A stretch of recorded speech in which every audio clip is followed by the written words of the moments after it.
Tratado de Psicología Revolucionaria, mensaje de Navidad de 1975-1976. Samael Aun Weor Buda Maitreya Kalki Avatara de la Nueva Era de Acualo. Primera edición 1975, Colombia. Prefacio. El presente Tratado de Psicología Revolucionaria es un nuevo mensaje que el maestro otorga a los hermanos con motivo de la Navidad de 1975. Es un código completo que nos enseña a matar defectos. Hasta ahora el estudiantado se conforma con reprimir los defectos, algo así como el jefe militar que se impone ante sus subordinados. Personalmente hemos sido técnicos en reprimir defectos, pero llegó el momento en que nos vemos obligados a darle muerte, a eliminarlos, valiéndonos de la técnica del maestro Samael, quien en forma nítida, precisa y exacta nos da las claves. Cuando los defectos mueren, además de expresarse el alma con su inmaculada belleza, todo cambia para nosotros. Muchos preguntan cómo hacen cuando varios defectos afloran al tiempo, y a ellos les contestamos que eliminen unos y que los otros esperen, a esos otros los pueden reprimir para más tarde eliminar. En el primer capítulo, nos enseña cómo cambiar la página de nuestra vida, romper ira, codicia, envidia, lujuria, orgullo, pereza, gula, deseo, etc. Es indispensable dominar la mente terrena y hacer girar el vórtice frontal para que éste absorba el eterno conocimiento de la mente universal. En este mismo capítulo nos enseña a examinar el nivel moral de ser y cambiar este nivel. Esto es posible cuando destruimos nuestros defectos. Todo cambio interior trae como consecuencia un cambio exterior. El nivel de ser de que trata el maestro en esta obra se refiere a la condición en que nos encontramos. En el segundo capítulo, explica que el nivel de ser es el escalón donde nos encontramos situados en la escala de la vida. Cuando subimos esta escala entonces progresamos, pero cuando permanecemos estacionados nos produce aburrimiento, desgano, tristeza, pesadumbre. En el tercer capítulo, nos habla sobre la rebeldía psicológica y nos enseña que el punto psicológico de partida está dentro de nosotros y nos dice que el camino vertical o perpendicular es el campo de los rebeldes, de los que buscan cambios inmediatos, de tal suerte que el trabajo sobre sí mismo es la característica principal del camino vertical. Los humanoides caminan por el camino horizontal en la escala de la vida. En el cuarto capítulo, determina cómo se producen los cambios. La belleza de un niño obedece al hecho de no haber desarrollado sus defectos y vemos que conforme estos se van desarrollando en el niño, va perdiendo su belleza innata. Cuando desintegramos los defectos el alma se manifiesta en su esplendor y esto lo perciben las personas a simple vista. Además la belleza del alma es la que embellece al cuerpo físico. En el capítulo quinto, nos enseña el manejo gimnasio psicológico y nos enseña el método para aniquilar la fealdad secreta que llevamos por dentro, los defectos. Nos enseña a trabajar sobre sí mismo para lograr una transformación radical. Cambiar es necesario, pero las gentes no saben cómo cambiar, sufren mucho y se contentan con echarle la culpa a los demás, no saben que únicamente ellos son los responsables del manejo de su vida. En el capítulo sexto, nos habla sobre la vida, nos dice que la vida resulta un problema que ninguno entiende. Los estados son interiores y los eventos son exteriores. En el capítulo séptimo, nos habla sobre los estados interiores, y nos enseña la diferencia que existe entre los estados de conciencia y los acontecimientos exteriores de la vida práctica. Cuando modificamos los estados equivocados de la conciencia, esto origina cambios fundamentales en nosotros. Nos habla en el noveno capítulo sobre los sucesos personales, y nos enseña a corregir los estados psicológicos equivocados y los estados interiores erróneos, nos enseña a poner orden en nuestra desordenada casa interior. La vida interior trae circunstancias exteriores y si estas son dolorosas se deben a los estados interiores absurdos. Lo exterior es el reflejo de lo interior, el cambio interior origina de inmediato un nuevo orden de cosas. Los estados interiores equivocados nos convierten en víctimas indefensas de la perversidad humana, nos enseñan a no identificarnos con ningún acontecimiento recordándonos que todo pasa, debemos aprender a ver la vida como una película y en el drama debemos ser observadores, no confundirnos con el drama. Uno de mis hijos tiene un teatro donde se exhiben las películas modernas y este se llena cuando trabajan artistas que han distinguido con Óscares. Un día cualquiera mi hijo Álvaro me invitaba a una película donde trabajaban artistas con Óscares, a la invitación le contesté que no podía asistir porque estaba interesado en un drama humano mejor que el de su película, donde todos los artistas eran Óscares. Él me preguntó, ¿cuál es ese drama? Y yo le respondí, el drama de la vida. Él continuó, pero en ese drama todos trabajamos, y le manifesté, yo trabajo como observador de ese drama. ¿Por qué? Le respondí, porque yo no me confundo con el drama, hago lo que debo hacer, no me emociono ni me entristezco con los acontecimientos del drama. En el capítulo 10, nos habla sobre los diferentes yoes y nos explica que en la vida interior de las personas no existe trabajo armonioso por ser una suma de yoes, por eso tantos cambios en la vida diaria de cada uno de los actores del drama. Celos, risas, llantos, rabia, susto, esas características nos muestran los cambios y alteraciones tan variadas a que nos exponen los yoes de nuestra personalidad. En el capítulo 11, nos habla sobre nuestro querido ego, nos dice que los yoes son valores psíquicos ya sean positivos o negativos y nos enseña la práctica de la autoobservación interior y así vamos descubriendo a muchos yoes que viven dentro de nuestra personalidad. En el capítulo 12, nos habla del cambio radical, allí nos enseña que no es posible cambio alguno en nuestra psiquis sin observación directa de todo ese conjunto de factores subjetivos que llevamos dentro. Cuando aprendemos que no somos uno sino muchos dentro de nosotros, vamos en el camino del autoconocimiento. Conocimiento y comprensión son diferentes, lo primero es de la mente y lo segundo es del corazón. Capítulo 13. Observador y observado, allí nos habla del atleta de la autoobservación interna que es aquel que trabaja seriamente sobre sí mismo y se esfuerza por apartar los elementos indeseables que cargamos dentro. Para el autoconocimiento dividimos en observador y observado, sin esta división jamás podríamos llegar al autoconocimiento. En el capítulo 14, nos habla sobre los pensamientos negativos, y vemos que todos los yoes poseen inteligencia y se valen de nuestro centro intelectivo para lanzar conceptos, ideas, análisis, etc., lo cual indica que no poseemos mente individual. Vemos en este capítulo que los yoes abusivamente utilizan nuestro centro pensante. En el capítulo 15, nos habla sobre la individualidad. Allí se da cuenta uno que no tenemos conciencia ni voluntad propia, ni individualidad. Mediante la autoobservación íntima podemos ver a las gentes que viven en nuestra psiquis, los yoes, y que debemos eliminar para lograr la transformación radical, puesto que la individualidad es sagrada. Vemos el caso de las maestras de escuela que viven corrigiendo niños toda la vida y así llegan a la decrepitud porque también se confundieron con el drama de la vida. Los restantes capítulos del 16 al 32 son interesantísimos para todas aquellas personas que quieran salir del montón, para los que aspiran a hacer algo en la vida, para las águilas altaneras, para los revolucionarios de la conciencia y de espíritu indomable, para aquellos que renuncian al espinazo de goma, que doblegan su cerviz ante la fusta de cualquier tirano. Capítulo 16. Nos habla el maestro sobre el libro de la vida. Es conveniente observar la repetición de palabras diarias, la recurrencia de las cosas de un mismo día, todo ello nos conduce al alto conocimiento. En el capítulo 17, nos habla sobre las criaturas mecánicas y nos dice que cuando uno no se autoobserva no puede darse cuenta de la incesante repetición diaria. Quien no desea observarse a sí mismo tampoco desea trabajar para lograr una verdadera transformación radical. Nuestra personalidad es solo una marioneta, un muñeco parlante, algo mecánico, somos repetidores de sucesos, nuestros hábitos son los mismos, nunca hemos querido modificarlos. Capítulo 18. Se trata del pan supersubstancial, los hábitos nos mantienen petrificados, somos gentes mecánicas cargados de viejos hábitos, debemos provocar cambios internos. La autoobservación es indispensable. Capítulo 19. Nos habla del buen dueño de casa. Hay que aislarnos del drama de la vida, hay que defender el escape de la psiquis. Este trabajo va en contra de la vida, se trata de algo muy distinto a lo de la vida diaria. Mientras uno no se cambie interiormente será siempre víctima de las circunstancias. El buen dueño de casa es aquel que nada contra la corriente, los que no quieren dejarse devorar por la vida son muy escasos. En el capítulo 20, nos habla sobre los dos mundos, y nos dice que el verdadero conocimiento que realmente puede originar en nosotros un cambio interior fundamental, tiene por basamento la autoobservación directa de sí mismo. La autoobservación interior es un medio para cambiar íntimamente. Mediante la autoobservación de sí, aprendemos a caminar en el camino interior. El sentido de autoobservación de sí mismo se encuentra atrofiado en la raza humana, pero este sentido se desarrolla cuando perseveramos en la autoobservación de sí mismo. Así como aprendemos a caminar en el mundo exterior, así también mediante el trabajo psicológico sobre sí mismo aprendemos a caminar en el mundo interior. En el capítulo 21, nos habla sobre la observación de sí mismo, nos dice que la observación de sí mismo es un método práctico para lograr una transformación radical. Conocer nunca es observar, no hay que confundir el conocer con el observar. La observación de sí es un 100% activa, es un medio de cambio de sí, mientras que el conocer que es pasivo no lo es. La atención dinámica proviene del lado observante, mientras los pensamientos y las emociones pertenecen al lado observado. El conocer es algo completamente mecánico, pasivo. En cambio la observación de sí es un acto consciente. En el capítulo 22, nos habla de la charla, y nos dice que verifiquemos, o sea eso de hablar solos es dañino, porque son nuestros yoes enfrentados unos con otros. Cuando te descubras hablando solo, obsérvate y descubrirás la majadería que estás cometiendo. En el capítulo 23, nos habla del mundo de relaciones, y nos dice que existen 3 estados de relaciones, obligantes con nuestro propio cuerpo, con el mundo exterior y la relación del hombre consigo mismo, lo cual no tiene importancia para la mayoría de las gentes. A las gentes solo le interesan los 2 primeros tipos de relaciones. Debemos estudiar para saber con cuáles de estos 3 tipos estamos en falta. La falta de eliminación interior hace que no estemos relacionados consigo mismo y esto hace que permanezcamos en tinieblas. Cuando te encuentres abatido, desorientado, confundido, recuérdate a ti mismo y esto hará que las células de tu cuerpo reciban un aliento diferente. En el capítulo 24, nos habla sobre la canción psicológica, nos dice sobre las cantaletas, la autodefensa, el sentirnos perseguidos, etc., el creer que otros tienen la culpa de todo cuanto nos sucede, en cambio los triunfos los tomamos como obra nuestra, así jamás podremos mejorarnos. El hombre embotellado en los conceptos que él genera se puede volver útil o inútil, esta no es la tónica para observarnos y mejorarnos, aprender a perdonar es indispensable para nuestro mejoramiento interior. La ley de la misericordia es más elevada que la ley del hombre violento. Ojo por ojo, diente por diente. La gnosis está destinada a aquellos aspirantes sinceros que verdaderamente quieren trabajar y cambiar, cada cual canta su propia canción psicológica. El triste recuerdo de las cosas vividas nos atan al pasado y no nos permiten vivir el presente el cual nos desfigura. Para pasar a un nivel superior es indispensable dejar de ser lo que se es, sobre cada uno de nosotros hay niveles superiores a los que hemos de escalar.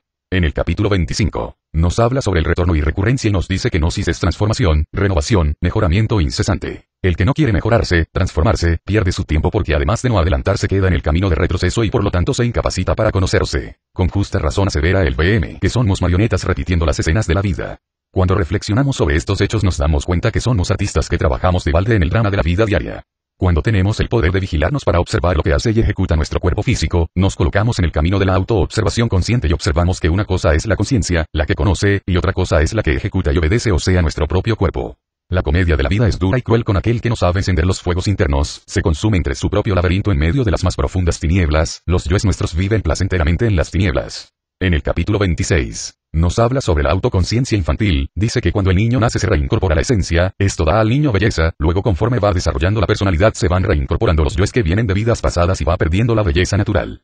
En el capítulo 27, trata del publicano y el fariseo, dice que cada cual descansa sobre algo de lo que tiene, de ahí el afán de todos por tener algo. Títulos, bienes, dinero, fama, posición social, etc. El hombre y la mujer inflados de orgullo son los que más necesitan del necesitado para vivir, el hombre descansa únicamente sobre bases externas, también es un inválido porque el día en que pierde esas bases se convertirá en el hombre más infeliz del mundo.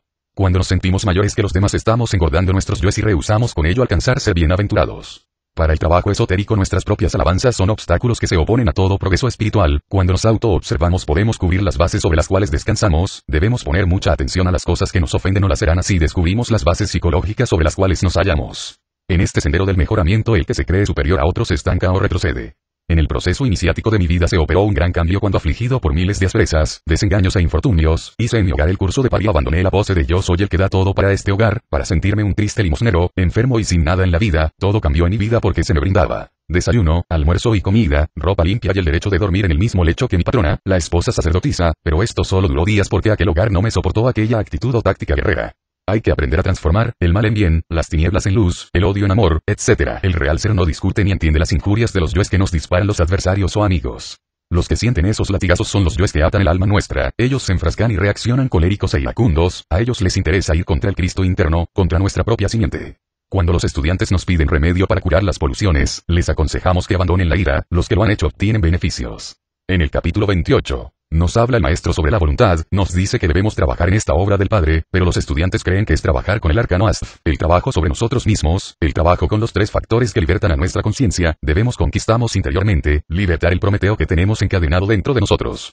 La voluntad creadora es obra nuestra, cualquiera que sea la circunstancia en que nos encontremos. La emancipación de la voluntad adviene con la eliminación de nuestros defectos y la naturaleza nos obedece.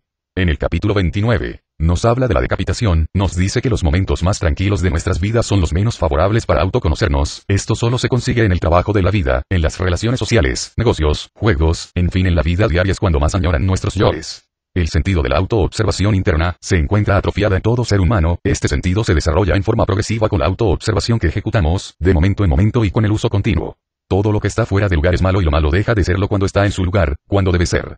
Con el poder de la diosa madre nosotros, la madre Ramyo solo podemos destruir los yoes de los diferentes niveles de la mente, la fórmula la encontrarán los lectores en varias obras del PM. Samael.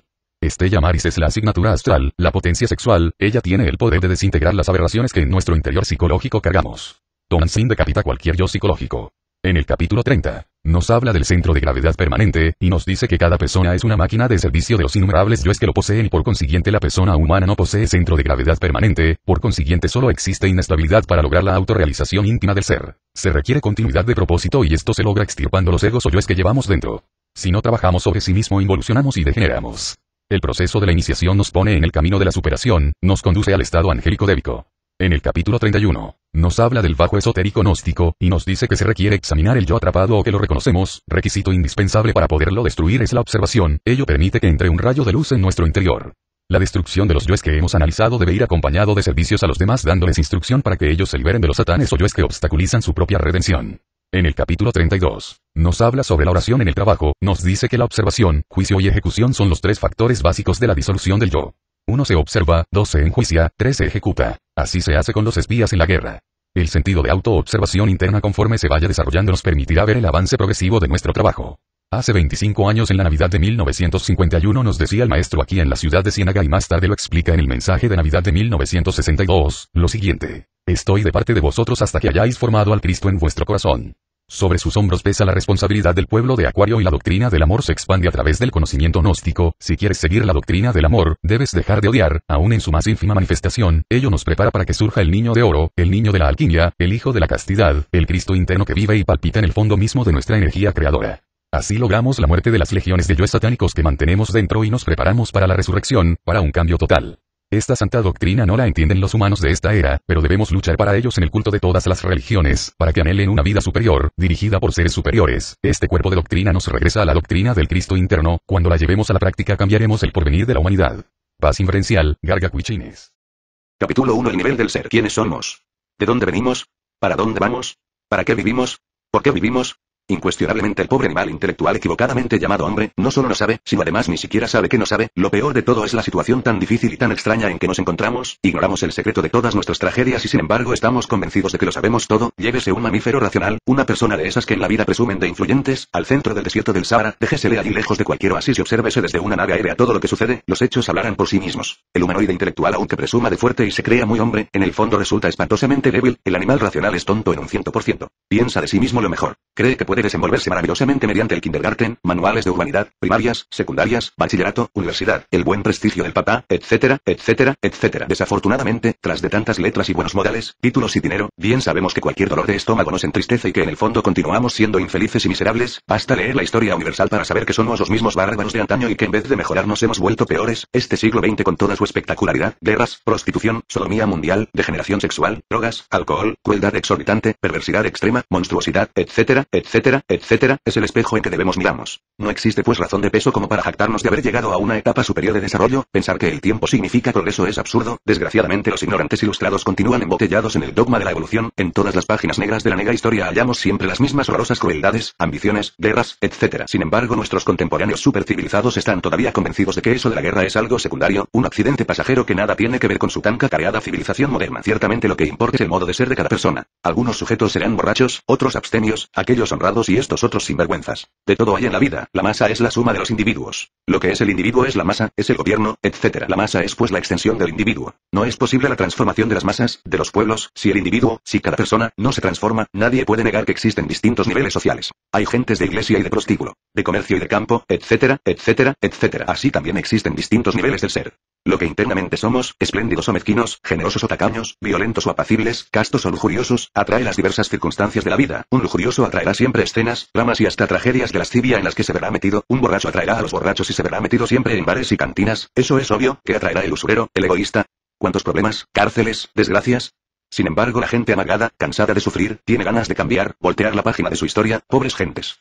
Quieren cambiar y no saben cómo. No conocen el procedimiento. Están metidas en un callejón sin salida. Lo que les sucedió ayer les sucede hoy y les sucederá mañana. Repiten siempre los mismos errores y no aprenden las lecciones de la vida ni a cañonazos. Todas las cosas se repiten en su propia vida. Dicen las mismas cosas, hacen las mismas cosas, lamentan las mismas cosas. Esta repetición aburridora de dramas, comedias y tragedias, continuará mientras carguemos en nuestro interior los elementos indeseables de la ira, codicia, lujuria, envidia, orgullo, pereza, gula, etcétera, etcétera, etcétera. ¿Cuál es nuestro nivel moral? O mejor dijéramos, ¿cuál es nuestro nivel del ser? Mientras el nivel del ser no cambie radicalmente, continuará la repetición de todas nuestras miserias, escenas, desgracias e infortunios. Todas las cosas, todas las circunstancias, que se suceden fuera de nosotros, en el escenario de este mundo, son exclusivamente el reflejo de lo que interiormente llevamos. Con justa razón podemos aseverar solemnemente que lo exterior es el reflejo de lo interior. Cuando uno cambia interiormente y tal cambio es radical, lo exterior, las circunstancias, la vida, cambian también. He estado observando por este tiempo, año 1974, un grupo de gentes que invadieron un terreno ajeno. Aquí en México tales gentes reciben el curioso calificativo de paracaidistas. Son vecinos de la colonia campestre Churubusco, están muy cerca a mi casa, motivo este por el cual he podido estudiarlos de cerca. Ser pobres jamás puede ser delito, más lo grave no está en eso, sino en su nivel de ser. Diariamente se pelean entre sí, se emborrachan, se insultan mutuamente, se convierten en asesinos de sus propios compañeros de infortunio, viven ciertamente en inmundas chozas dentro de las cuales en vez de amor reina el odio. Muchas veces he pensado en que si cualquier sujeto de esos, eliminara de su interior el odio, la ira, la lujuria, la embriaguez, la maledicencia, la crueldad, el egoísmo, la calumnia, la envidia, el amor propio, el orgullo, etcétera, etcétera, etcétera, gustaría a otras personas, se asociaría por simple ley de afinidades psicológicas con gentes más refinadas, más espirituales. Esas nuevas relaciones serían definitivas para un cambio económico y social. Sería ese el sistema que le permitiría a tal sujeto abandonar la cochera, la cloaca inmunda. Así pues, si realmente queremos un cambio radical, lo que primero debemos comprender es que cada uno de nosotros, ya sea blanco o negro, amarillo o cobrizo, ignorante o ilustrado, etcétera, está en tal o cual nivel del ser. ¿Cuál es nuestro nivel de ser? ¿Habéis vosotros reflexionado alguna vez sobre eso? No sería posible pasar a otro nivel si ignoramos el estado en que nos encontramos. Capítulo 2. La escalera maravillosa. Tenemos que anhelar un cambio verdadero, salir de esta rutina aburridora, de esta vida meramente mecanicista, cansona. Lo que primero debemos comprender con entera claridad es que cada uno de nosotros, ya sea burgués o proletario, acomodado o de la clase media, rico o miserable, se encuentra realmente en tal o cual nivel de ser. El nivel de ser del borracho es diferente al del abstemio y el de la prostituta muy distinto al de la doncella. Esto que estamos diciendo es irrefutable, irrebatible. Al llegar a esta parte de nuestro capítulo, nada perdemos con imaginamos una escalera que se extiende de abajo hacia arriba, verticalmente y con muchísimos escalones. Incuestionablemente en algún escalón de estos nos encontramos nosotros. Escalones abajo habrá gentes peores que nosotros. Escalones arriba se encontrarán personas mejores que nosotros. En esta vertical extraordinaria, en esta escalera maravillosa, es claro que podemos encontrar todos los niveles de ser. Cada persona es diferente y esto nadie puede refutarlo. Indubitablemente no estamos ahora hablando de caras feas o bonitas, ni tampoco se trata de cuestión de edades. Hay gentes jóvenes y viejas, ancianos que ya están para morir y niños recién nacidos, la cuestión del tiempo y de los años. Eso de nacer, crecer, desarrollarse, casarse, reproducirse, envejecerse y morir, es exclusivo de la horizontal. En la escalera maravillosa, en la vertical el concepto tiempo no cabe. En los escalones de tal escala solo podemos encontrar niveles de ser, la esperanza mecánica de la gente no sirve para nada. Creen que con el tiempo las cosas serán mejores. Así pensaban nuestros abuelos y bisabuelos. Los hechos precisamente han venido a demostrar lo contrario, el nivel de ser es lo que cuenta y esto es vertical. Nos hallamos en un escalón pero podemos subir a otro escalón. La escalera maravillosa de la que estamos hablando y que se refiere a los distintos niveles de ser, ciertamente, nada tiene que ver con el tiempo lineal, un nivel de ser más alto está inmediatamente por encima de nosotros de instante en instante, no está en ningún remoto futuro horizontal, sino aquí y ahora, dentro de nosotros mismos. En la vertical, es ostensible y cualquiera lo puede comprender, que las dos líneas horizontal y vertical se encuentran de momento en nuestro interior psicológico y forman cruz, la personalidad se desarrolla y desenvuelve en la línea horizontal de la vida. Nace y muere dentro de su tiempo lineal. Es perecedera. No existe ningún mañana para la personalidad del muerto. No es el ser, los niveles del ser. El ser mismo, no es del tiempo, nada tiene que ver con la línea horizontal. Se encuentra dentro de nosotros mismos. Ahora, en la vertical, resultaría manifiestamente absurdo buscar a nuestro propio ser fuera de sí mismos, no está de más sentar como corolario lo siguiente. Títulos, grados, ascensos, etc., en el mundo físico exterior, en modo alguno originarían exaltación auténtica, reevaluación del ser, paso a un escalón superior en los niveles del ser, capítulo 3 Rebeldía psicológica. No está de más recordar a nuestros lectores, que existe un punto matemático dentro de nosotros mismos, incuestionablemente tal punto, jamás se encuentra en el pasado, ni tampoco en el futuro, quien quiera descubrir ese punto misterioso, debe buscarlo aquí y ahora, dentro de sí mismo, exactamente en este instante, ni un segundo adelante, ni un segundo atrás, los dos palos vertical y horizontal de la Santa Cruz, se encuentran, en este punto, nos hallamos pues de instante en instante ante dos caminos. El horizontal y el vertical, es ostensible que el horizontal es muy cursi, por él andan Vicente y toda la gente, Villegas y todo el que llega, Don Raimundo y todo el mundo, es evidente que el vertical es diferente. Es el camino a los rebeldes inteligentes, el de los revolucionarios, cuando uno se acuerda de sí mismo, cuando trabaja sobre sí mismo, cuando no se identifica con todos los problemas y penas de la vida, de hecho va por la senda vertical, ciertamente jamás resulta tarea fácil eliminar las emociones negativas. Perder toda identificación con nuestro propio tren de vida. Problemas de toda índole, negocios, deudas, pago de letras, hipotecas, teléfono, agua, luz, etcétera, etcétera, etcétera. Los desocupados, aquellos que por tal o cual motivo han perdido el empleo, el trabajo, evidentemente sufren por falta de dinero y olvidar su caso, no preocuparse, ni identificarse con su propio problema, resulta de hecho espantosamente difícil. Quienes sufren, quienes lloran, aquellos que han sido víctimas de alguna traición, de un mal pago en la vida, de una ingratitud, de una calumnia o de algún fraude, realmente se olvidan de sí mismos, de su real ser íntimo, se identifican completamente con su tragedia moral, el trabajo sobre sí mismo es la característica fundamental del camino vertical. Nadie podría hollar la senda de la gran rebeldía, si jamás trabajase sobre sí mismo, el trabajo al que nos estamos refiriendo es de tipo psicológico. Se ocupa de cierta transformación del momento presente en que nos encontramos. Necesitamos aprender a vivir de instante en instante, por ejemplo, una persona que se encuentra desesperada por algún problema sentimental, económico o político obviamente se ha olvidado de sí misma, tal persona si se detiene un instante, si observa la situación y trata de recordarse a sí mismo y luego se esfuerza en comprender el sentido de su actitud, si reflexiona un poco, si piensa en que todo pasa, en que la vida es ilusoria, fugaz y en que la muerte reduce a cenizas todas las vanidades del mundo, si comprende que su problema en el fondo no es más que una llamarada de petate, un fuego fatuo que pronto se apaga, verá de pronto con sorpresa que todo ha cambiado, transformar reacciones mecánicas es posible mediante la confrontación lógica y la reflexión íntima del ser, es evidente que las gentes reaccionan mecánicamente ante las diversas circunstancias de la vida, pobres gentes. Suelen siempre convertirse en víctimas. Cuando alguien les adula sonríen, cuando les humillan, sufren. Insultan si se les insulta, hieren si se les hiere, nunca son libres. Sus semejantes tienen poder para llevarles de la alegría a la tristeza, de la esperanza a la desesperación. Cada persona de esas que van por el camino horizontal, se parece a un instrumento musical, donde cada uno de sus semejantes toca lo que le viene en gana, quien aprende a transformar las relaciones mecánicas, de hecho se mete por el camino vertical. Esto representa un cambio fundamental en el nivel de ser resultado extraordinario de la rebeldía psicológica. Capítulo 4 La esencia. Lo que hace bello y adorable a todo niño recién nacido es su esencia. Esta constituye en sí misma su verdadera realidad. El normal crecimiento de la esencia en toda criatura, ciertamente es muy residual, incipiente. El cuerpo humano crece y se desarrolla de acuerdo con las leyes biológicas de la especie, sin embargo tales posibilidades resultan por sí mismas muy limitadas para la esencia. Incuestionablemente la esencia solo puede crecer por sí misma sin ayuda, en pequeñísimo grado. Hablando francamente y sin ambajes diremos que el crecimiento espontáneo y natural de la esencia, solo es posible durante los primeros 3, 4 y 5 años de edad, es decir, en la primera etapa de la vida. La gente piensa que el crecimiento y desarrollo de la esencia se realiza siempre en forma continua, de acuerdo con la mecánica de la evolución, mas el gnosticismo universal enseña claramente que esto no ocurre así, con el fin de que la esencia crezca más, algo muy especial debe suceder, algo nuevo hay que realizar. Quiero referirme en forma enfática al trabajo sobre sí mismo.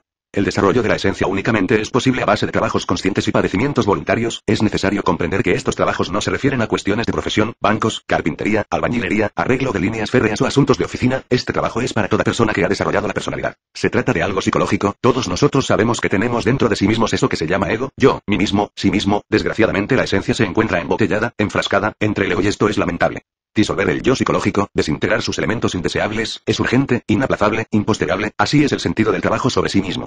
Nunca podríamos libertar la esencia sin desintegrar previamente el yo psicológico. En la esencia está la religión, el Buda, la sabiduría, las partículas de dolor de nuestro Padre que está en los cielos y todos los datos que necesitamos para la autorrealización íntima del ser. Nadie podría aniquilar el yo psicológico sin eliminar previamente los elementos inhumanos que llevamos dentro. Necesitamos reducir a cenizas la crueldad monstruosa de estos tiempos. La envidia que desgraciadamente ha venido a convertirse en el resorte secreto de la acción. La codicia insoportable que ha vuelto la vida tan amarga. La asqueante maledicencia. La calumnia que tantas tragedias origina. Las borracheras. La inmunda lujuria que huele tan feo. Etcétera, etcétera, etcétera. A medida que todas esas abominaciones se van reduciendo a polvareda cósmica, la esencia además de emanciparse, crecerá y se desarrollará armoniosamente. Incuestionablemente cuando el yo psicológico ha muerto, resplandece en nosotros la esencia libre nos confiere belleza íntima. De tal belleza emanan la felicidad perfecta y el verdadero amor. La esencia posee múltiples sentidos de perfección y extraordinarios poderes naturales. Cuando morimos en sí mismos, cuando disolvemos el yo psicológico, gozamos de los preciosos sentidos y poderes de la esencia. Capítulo 5. Acusarse a sí mismo. La esencia que cada uno de nosotros lleva en su interior, viene de arriba, del cielo, de las estrellas. Incuestionablemente la esencia maravillosa proviene de la nota a la Vía Láctea, la galaxia en que vivimos. Preciosa la esencia pasa a través de la nota Sol y Sol, y luego de la nota Fa la zona planetaria, entra en este mundo y penetra en nuestro propio interior.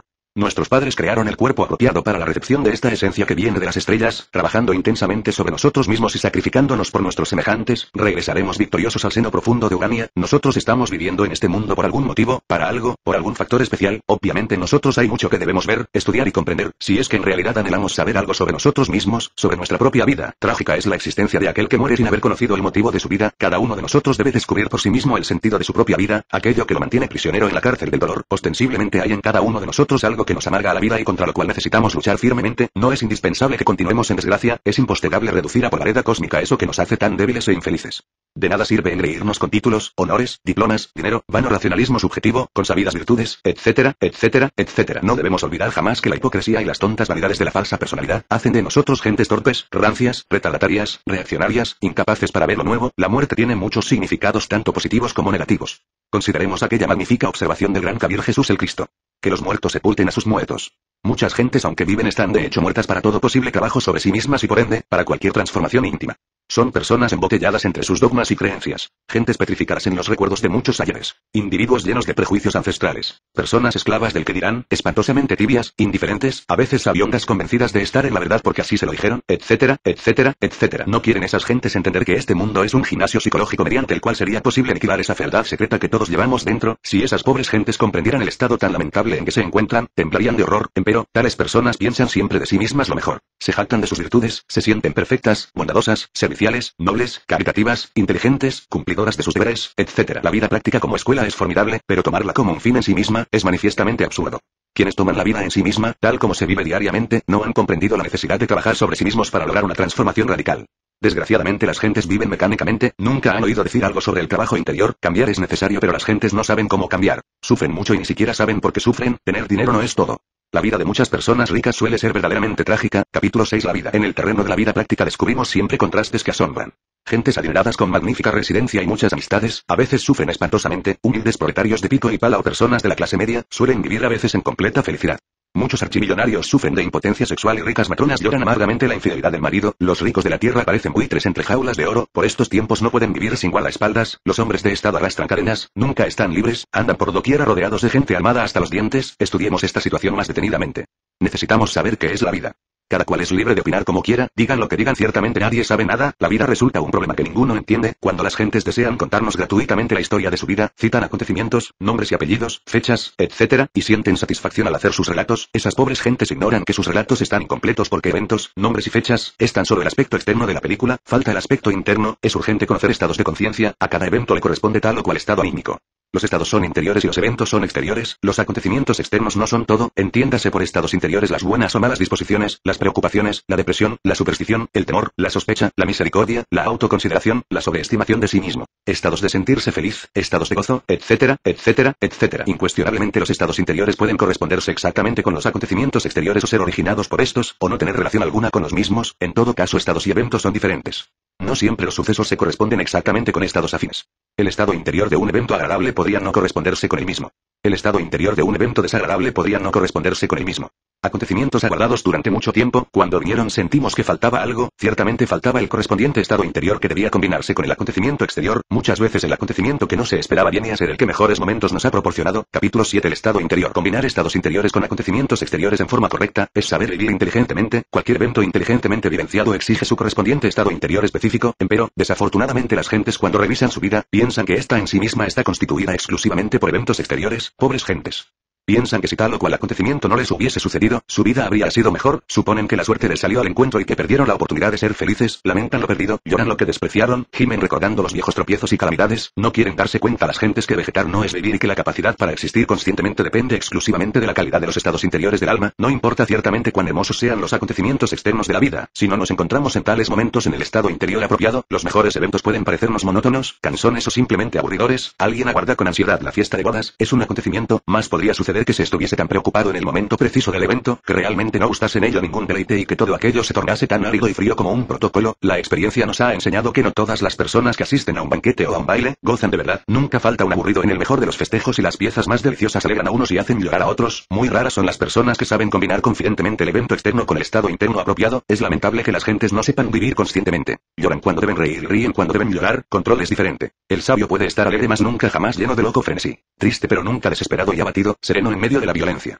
abstemio en la orgía, casto entre la lujuria, etc. Las personas melancólicas y pesimistas piensan de la vida lo peor y francamente no desean vivir. Todos los días vemos gentes que no solamente son infelices, sino que además y lo que es peor, hacen también amarga a la vida de los demás. Gentes así no cambiarían ni viviendo diariamente de fiesta en fiesta. La enfermedad psicológica la llevan en su interior, tales personas poseen estados íntimos definitivamente perversos, sin embargo esos sujetos se autocalifican como justos, santos, virtuosos, nobles, serviciales, mártires, etcétera, etcétera, etcétera. Son gentes que se autoconsideran demasiado. Personas que se quieren mucho a sí mismas, individuos que se apiadan mucho de sí mismos y que siempre buscan escapatorias para eludir sus propias responsabilidades. Personas así están acostumbradas a las emociones inferiores y es ostensible que por tal motivo crean diariamente elementos psíquicos infrahumanos. Los eventos desgraciados, reveses de fortuna, miseria, deudas, problemas, etc., son exclusividad de aquellas personas que no saben vivir. Cualquiera puede formarse una rica cultura intelectual, mas son muy pocas las personas que han aprendido a vivir rectamente. Cuando uno quiere separar los eventos exteriores de los estados interiores de la conciencia, demuestra concretamente su incapacidad para existir dignamente.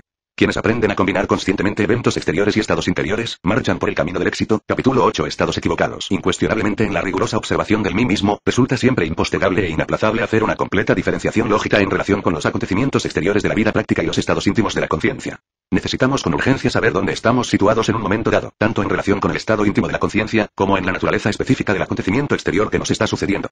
La vida en sí misma es una serie de acontecimientos que se procesan a través del tiempo y del espacio. Alguien dijo, la vida es una cadena de martirios que lleva el hombre enredada en el alma, cada cual es muy libre de pensar como quiera. Yo creo que a los efímeros placeres de un instante fugaz, le suceden siempre el desencanto y la amargura. Cada acontecimiento tiene su sabor característico especial y los estados interiores son asimismos de distinta clase. Esto es incontrovertible, irrefutable. Ciertamente el trabajo interior sobre sí mismo se refiere en forma enfática a los diversos estados psicológicos de la conciencia. Nadie podría negar que en nuestro interior cargamos con muchos errores y que existen estados equivocados. Si de verdad queremos cambiar realmente, necesitamos con urgencia máxima e inaplazable modificar radicalmente esos estados equivocados de la conciencia. La modificación absoluta de los estados equivocados origina transformaciones completas en el terreno de la vida práctica. Cuando uno trabaja seriamente sobre los estados equivocados, obviamente los sucesos desagradables de la vida ya no pueden herirle tan fácilmente. Estamos diciendo algo que solo es posible comprenderlo vivenciándolo, sintiéndolo realmente en el terreno mismo de los hechos. Quien no trabaja sobre sí mismo es siempre víctima de las circunstancias. Es como mísero leño entre las aguas tormentosas del océano. Los acontecimientos cambian incesantemente en sus múltiples combinaciones. Vienen uno tras otro en oleadas, son influencias. Ciertamente existen buenos y malos acontecimientos. Algunos eventos serán mejores o peores que otros. Modificar ciertos eventos es posible. Alterar resultados, modificar situaciones, etc., está ciertamente dentro del número de las posibilidades. Empero existen situaciones de hecho que de verdad no pueden ser alteradas. En estos últimos casos deben aceptarse conscientemente, aunque algunas resulten muy peligrosas y hasta dolorosas. Incuestionablemente el dolor desaparece cuando no nos identificamos con el problema que se ha presentado. Debemos considerar la vida como una serie sucesiva de estados interiores. Una historia auténtica de nuestra vida en particular está formada por todos esos estados. Al revisar la totalidad de nuestra propia existencia, podemos verificar por sí mismos en forma directa que muchas situaciones desagradables fueron posibles gracias a estados interiores equivocados. Alejandro Magno, aunque siempre fue temperante por naturaleza, se entregó por orgullo a los excesos que le produjeron la muerte. Francisco I murió a causa de un sucio y abominable adulterio, que muy bien recuerda la historia todavía. Cuando Marat fue asesinado por una monja perversa, se moría de soberbia y de envidia, se creía a sí mismo absolutamente justo. Las damas del Parque de los Ciegos incuestionablemente acabaron totalmente la vitalidad del espantoso fornicario llamado Luis XV. Muchas son las gentes que mueren por ambición, ira o celos, esto lo saben muy bien los psicólogos. En cuanto nuestra voluntad se confirma irrevocablemente en una tendencia absurda, nos convertimos en candidatos para el panteón o cementerio. Otelo debido a los celos se convirtió en asesino y la cárcel está llena de equivocados sinceros. Capítulo 9. Sucesos personales. Plena autoobservación íntima del mí mismo, resulta inaplazable cuando se trata de descubrir estados psicológicos equivocados. Incuestionablemente los estados interiores equivocados pueden ser corregidos mediante procedimientos correctos. Como quiera que la vida interior es el imán que atrae los eventos exteriores, necesitamos con urgencia máxima e inaplazable eliminar de nuestra psiquis los estados psicológicos erróneos. Corregir estados psicológicos equivocados es indispensable cuando se quiera alterar fundamentalmente la naturaleza de ciertos eventos indeseables. Alterar nuestra relación con determinados eventos es posible si eliminamos de nuestro interior ciertos estados psicológicos absurdos. Situaciones exteriores destructivas podrían convertirse en inofensivas y hasta constructivas mediante la inteligente corrección de los estados interiores erróneos. Uno puede cambiar la naturaleza de los eventos desagradables que nos ocurren cuando se purifica íntimamente. Quien jamás corrige los estados psicológicos absurdos, creyéndose muy fuerte, se convierte en víctima de las circunstancias. Poner orden en nuestra desordenada casa interior es vital cuando se desea cambiar el curso de una desgraciada existencia. Las gentes se quejan de todo, sufren, lloran, protestan, quisieran cambiar de vida, salir del infortunio en que se encuentran, desafortunadamente no trabajan sobre sí mismas. No quieren darse cuenta las gentes que la vida interior atrae circunstancias exteriores y que si estas son dolorosas se debe a los estados interiores absurdos. Lo exterior es tan solo el reflejo de lo interior, quien cambia interiormente origina un nuevo orden de cosas. Los eventos exteriores jamás serían tan importantes como el modo de reaccionar ante los mismos. ¿Permanecisteis sereno ante el insultador? ¿Recibiste con agrado las manifestaciones desagradables de vuestros semejantes? ¿De qué manera reaccionasteis ante la infidelidad del ser amado? ¿Te dejaste llevar por el veneno de los celos? ¿Mataste? ¿Estáis en la cárcel? Los hospitales, los cementerios o panteones, las cárceles, están llenos de sinceros equivocados que reaccionaron en forma absurda ante los eventos exteriores. La mejor arma que un hombre puede usar en la vida es un estado psicológico correcto. Uno puede desarmar fieras y desenmascarar traidores mediante estados interiores apropiados. Los estados interiores equivocados nos convierten en víctimas indefensas de la perversidad humana. Aprended a enfrentaros ante los sucesos más desagradables de la vida práctica con una actitud interior apropiada, no os identifiquéis con ningún acontecimiento. Recordad que todo pasa. Aprended a ver la vida como una película y recibiréis los beneficios, no olvidéis que acontecimientos sin ningún valor podrían llevaros a la desgracia, si no elimináis de vuestra psiquis los estados interiores equivocados. Cada evento exterior necesita, incuestionablemente, del billete apropiado, es decir, del estado psicológico preciso. Capítulo 10. Los diferentes yoes. El mamífero racional equivocadamente llamado hombre, realmente no posee una individualidad definida. Incuestionablemente esta falta de unidad psicológica en el humanoide es la causa de tantas dificultades y amarguras.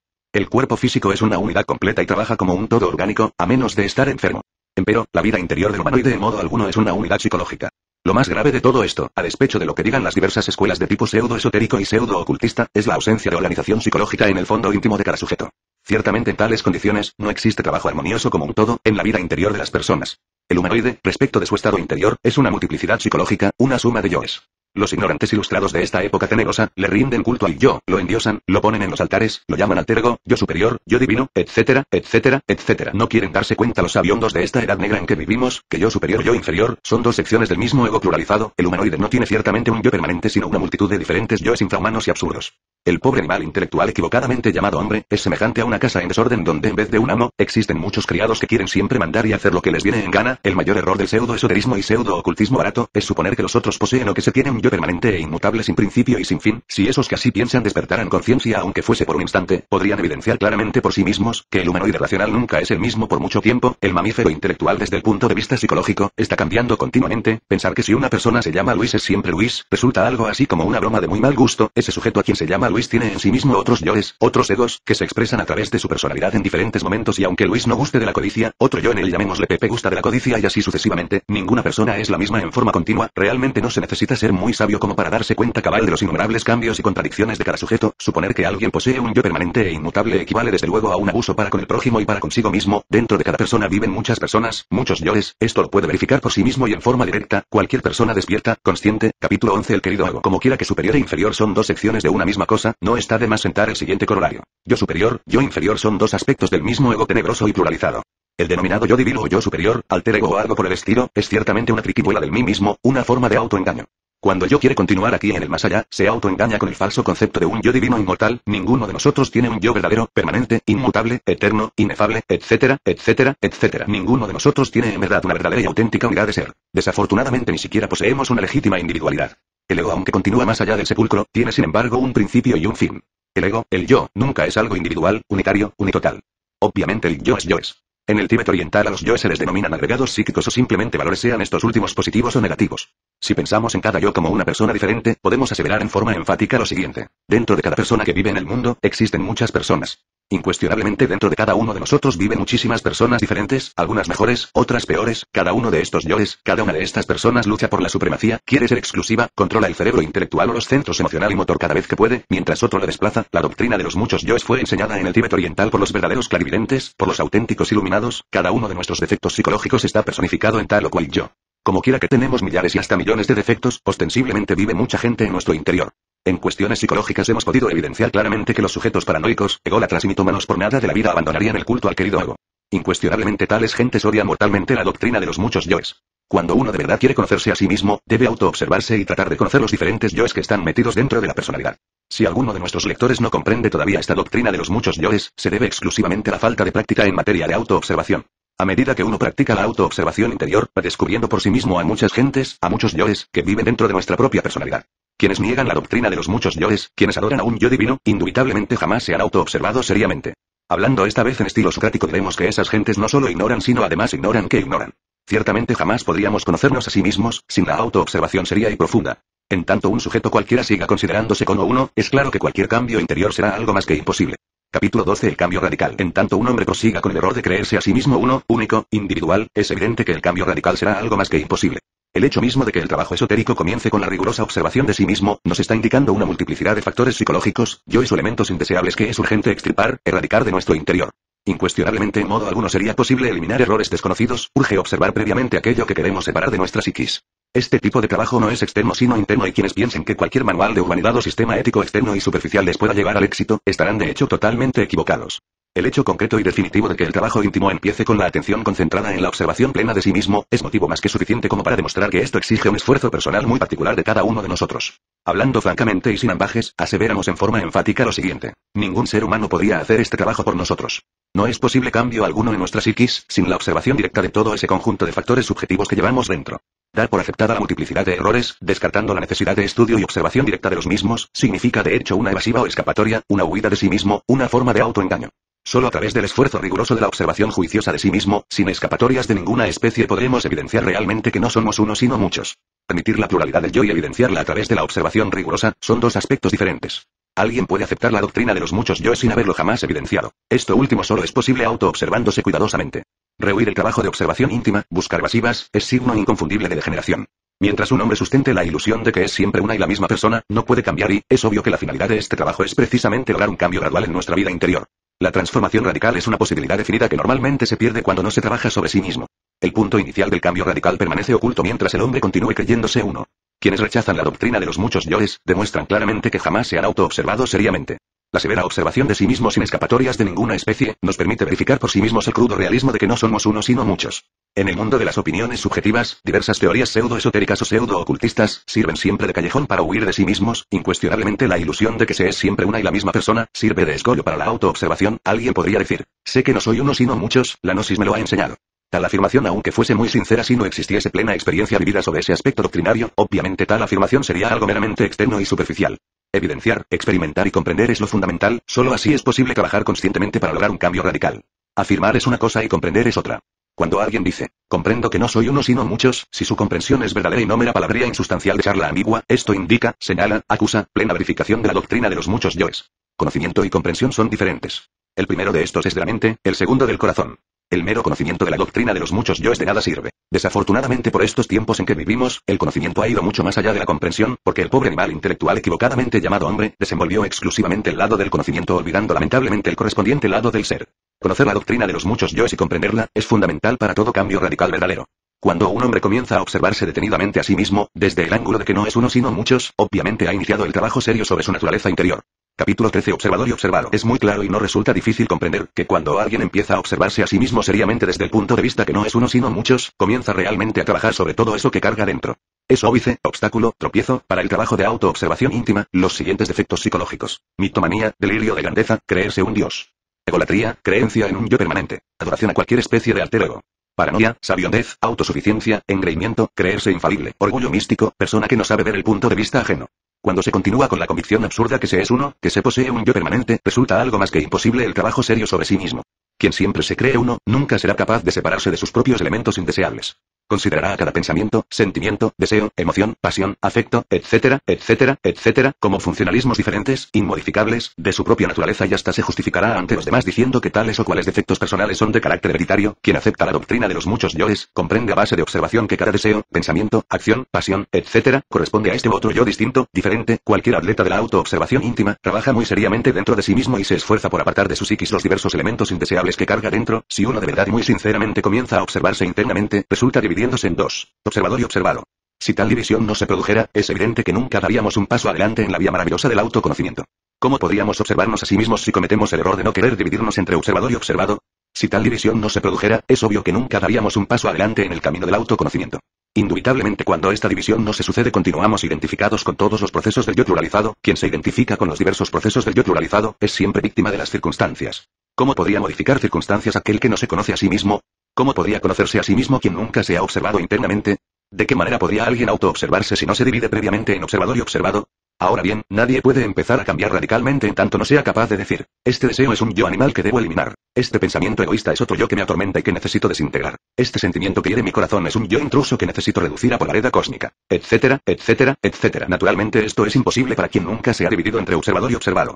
Quien toma todos sus procesos psicológicos como funcionalismos de un yo único, individual y permanente, se encuentra tan identificado con todos sus errores, los tiene tan unidos a sí mismo, que ha perdido por tal motivo la capacidad para separarlos de su psiquis. Obviamente personas así jamás pueden cambiar radicalmente, son gentes condenadas al más rotundo fracaso. Capítulo 14. Pensamientos negativos. Pensar profundamente y con plena atención resulta extraño por esta época involutiva y decadente. Del centro intelectual surgen diversos pensamientos provenientes, no de un yo permanente como suponen neciamente los ignorantes ilustrados, sino de los diferentes yoes en cada uno de nos. Cuando un hombre está pensando, cree firmemente que él en sí mismo y por sí mismo está pensando. No quiere darse cuenta el pobre mamífero intelectual que los múltiples pensamientos que por su entendimiento cruzan, tienen su origen en los distintos yoes que llevamos dentro. Esto significa que no somos verdaderos individuos pensantes. Realmente todavía no tenemos mente individual. Sin embargo, cada uno de los diferentes yoes que cargamos dentro, usa nuestro centro intelectual, lo utiliza cada vez que puede para pensar. Absurdo sería pues, identificamos con tal o cual pensamiento negativo y perjudicial, creyéndolo propiedad particular. Obviamente este o aquel pensamiento negativo proviene de cualquier yo que en un momento dado ha usado abusivamente nuestro centro intelectual. Pensamientos negativos los hay de distinta especie. Sospecha, desconfianza, mala voluntad hacia otra persona, celos pasionales, celos religiosos, celos políticos, celos por amistades o de tipo familiar, codicia, lujuria, venganza, ira, orgullo, envidia, odio, resentimiento, hurto, adulterio, pereza, gula, etcétera, etcétera, etcétera. Realmente son tantos los defectos psicológicos que tenemos, que aunque tuviéramos paladar de acero y 1000 lenguas para hablar, no alcanzaríamos a enumerarlos cabalmente. Como secuencia o corolario de lo antes dicho, resulta descabellado identificarnos con los pensamientos negativos. Como quiera que no es posible que exista efecto sin causa, afirmamos solemnemente que nunca podría existir un pensamiento por sí mismo, por generación espontánea, la relación entre pensador y pensamiento es ostensible. Cada pensamiento negativo tiene su origen en un pensador diferente. En cada uno de nos existen tantos pensadores negativos, cuantos pensamientos de la misma índole. Mirada esta cuestión desde el ángulo pluralizado de pensadores y pensamientos, sucede que cada uno de los yoes que cargamos en nuestra psiquis, es ciertamente un pensador diferente. Incuestionablemente dentro de cada uno de nos, existen demasiados pensadores. Sin embargo, cada uno de estos a pesar de ser tan solo parte, se cree el todo, en un momento dado. Los mitómanos, los ególatras, los narcisistas, los paranoicos, nunca aceptarían la tesis de la pluralidad de pensadores porque se quieren demasiado a sí mismos, se sienten el papá de Tarzán o la mamá de los pollitos. ¿Cómo podrían tales gentes anormales aceptar la idea de que no poseen una mente individual, genial, maravillosa? Sin embargo, tales sabiondos piensan de sí mismos lo mejor y hasta se visten con la túnica de Aristipo para demostrar sabiduría y humildad. Cuenta por ahí la leyenda de los siglos que Aristipo, queriendo demostrar sabiduría y humildad, se vistió con una vieja túnica llena de remiendos y agujeros. Empuñó con la diestra el bastón de la filosofía y se fue por las calles de Atenas. Dicen que cuando Sócrates le vio venir, exclamó con gran voz: «Oh Aristipo, se ve tu vanidad a través de los agujeros de tu vestidura». Quien no vive siempre en estado de alerta novedad, alerta percepción, pensando que está pensando, se identifica fácilmente con cualquier pensamiento negativo. Te resultas de esto, fortalece lamentablemente el poder siniestro de yo negativo, autor del correspondiente pensamiento en cuestión. Cuanto más nos identificamos con un pensamiento negativo, tanto más esclavos seremos del correspondiente yo que le caracteriza. Con respecto a la gnosis, al camino secreto, al trabajo sobre sí mismo, nuestras tentaciones particulares se encuentran precisamente en los yoes que odian la gnosis, el trabajo esotérico, porque no ignoran que su existencia dentro de nuestra psiquis está mortalmente amenazada por la gnosis y por el trabajo. Esos yoes negativos y pendencieros se apoderan fácilmente de ciertos rollos mentales almacenados en nuestro centro intelectual y originan secuencialmente corrientes mentales nocivas y perjudiciales. Si aceptamos esos pensamientos, esos yoes negativos que en un momento dado controlan nuestro centro intelectual, seremos entonces incapaces de librarnos de sus resultados. Jamás debemos olvidar que todo yo negativo se autoengaña. Y engaña, conclusión, miente. Cada vez que sentimos una súbita pérdida de fuerza, cuando el aspirante se desilusiona, de la gnosis, del trabajo esotérico, cuando pierde el entusiasmo y abandona lo mejor, es obvio que ha sido engañado por algún yo negativo. El yo negativo del adulterio aniquila los nobles hogares y hace desgraciados a los hijos. El yo negativo de los celos, engaña a los seres que se adoran y destruye la dicha de los mismos. El yo negativo del orgullo místico engaña a los devotos del camino y estos, sintiéndose sabios, aborrecen a su maestro o le traicionan. El yo negativo apela a nuestras experiencias personales, a nuestros recuerdos, a nuestros mejores anhelos, a nuestra sinceridad, y, mediante una rigurosa selección de todo esto, presenta algo en una falsa luz, algo que fascina y viene el fracaso. Sin embargo, cuando uno descubre el yo en acción, cuando ha aprendido a vivir en estado de alerta, tal engaño se hace imposible. Capítulo 15. La individualidad. Creerse uno, ciertamente es una broma de muy mal gusto. Desafortunadamente esta vana ilusión existe dentro de cada uno de nosotros. Lamentablemente siempre pensamos de nosotros mismos lo mejor, jamás se nos ocurre comprender que ni siquiera poseemos individualidad verdadera. Lo peor del caso es que hasta nos damos el lujo falso de suponer que cada uno de nosotros goza de plena conciencia y voluntad propia. Pobres de nosotros. Cuán necios somos. No hay duda de que la ignorancia es la peor de las desgracias. Dentro de cada uno de nos existen muchos miles de individuos diferentes, sujetos distintos, yoes o gentes que rinden entre sí, que se pelean por la supremacía y que no tienen orden o concordancia alguna. Si fuéramos conscientes, si despertáramos de tantos sueños y fantasías, cuán distinta sería la vida. Más para colmo de nuestro infortunio, las emociones negativas y las autoconsideraciones y amor propio, nos fascinan, nos hipnotizan, jamás nos permiten acordarnos de sí mismos, vernos tal cual somos. Creemos tener una sola voluntad cuando en realidad poseemos muchas voluntades diferentes. Cada yo tiene la suya. La tragicomedia de toda esta multiplicidad interior resulta pavorosa. Las diferentes voluntades interiores chocan entre sí, viven en conflicto continuo, actúan en diferentes direcciones. Si tuviéramos verdadera individualidad, si poseyéramos una unidad en vez de una multiplicidad, tendríamos también continuidad de propósitos, conciencia despierta, voluntad particular, individual. Cambiar es lo indicado, sin embargo debemos empezar por ser sinceros con nosotros mismos. Necesitamos hacer un inventario psicológico de sí mismos para conocer lo que nos sobra y lo que nos falta. Es posible conseguir individualidad, mas si creemos tenerla tal posibilidad desaparecerá. Es evidente que jamás lucharíamos por conseguir algo que creemos tener. La fantasía nos hace creer que somos poseedores de la individualidad y hasta existen en el mundo escuelas que así lo enseñan. Es urgente luchar contra la fantasía, esta nos hace aparecer como si fuéramos esto o aquello, cuando en realidad somos miserables, desvergonzados y perversos. Pensamos que somos hombres, cuando en verdad somos tan solo mamíferos intelectuales desprovistos de individualidad. Los mitómanos se creen dioses, mahatmas, etc., sin sospechar siquiera que ni siquiera tienen mente individual y voluntad consciente. Los ególatras adoran tanto a su querido ego, que nunca aceptarían la idea de la multiplicidad de egos dentro de sí mismos. Los paranoicos con todo el orgullo clásico que les caracteriza, ni siquiera leerán este libro. Es indispensable luchar a muerte contra la fantasía acerca de nosotros mismos, si es que no queremos ser víctimas de emociones artificiales y experiencias falsas que además de ponernos en situaciones ridículas, detienen toda posibilidad de desarrollo interior. El animal intelectual está tan hipnotizado por su fantasía, que sueña que es león o águila cuando en verdad no es más que un gusano del lodo de la tierra. El mitómano jamás aceptaría estas afirmaciones renglones arriba hechas. Obviamente él se siente archihierofante digan lo que digan, sin sospechar que la fantasía es meramente nada, nada sino fantasía. La fantasía es una fuerza real que actúa universalmente sobre la humanidad y que mantiene al humanoide intelectual en estado de sueño, haciéndole creer que ya es un hombre, que posee verdadera individualidad, voluntad, conciencia despierta, mente particular, etcétera, etcétera, etcétera. Cuando pensamos que somos uno, no podemos movernos de donde estamos en sí mismos, permanecemos estancados y por último degeneramos, involucionamos. Cada uno de nos se encuentra en determinada etapa psicológica y no podremos salir de la misma, a menos que descubramos directamente a todas esas personas o yoes que viven dentro de nuestra persona.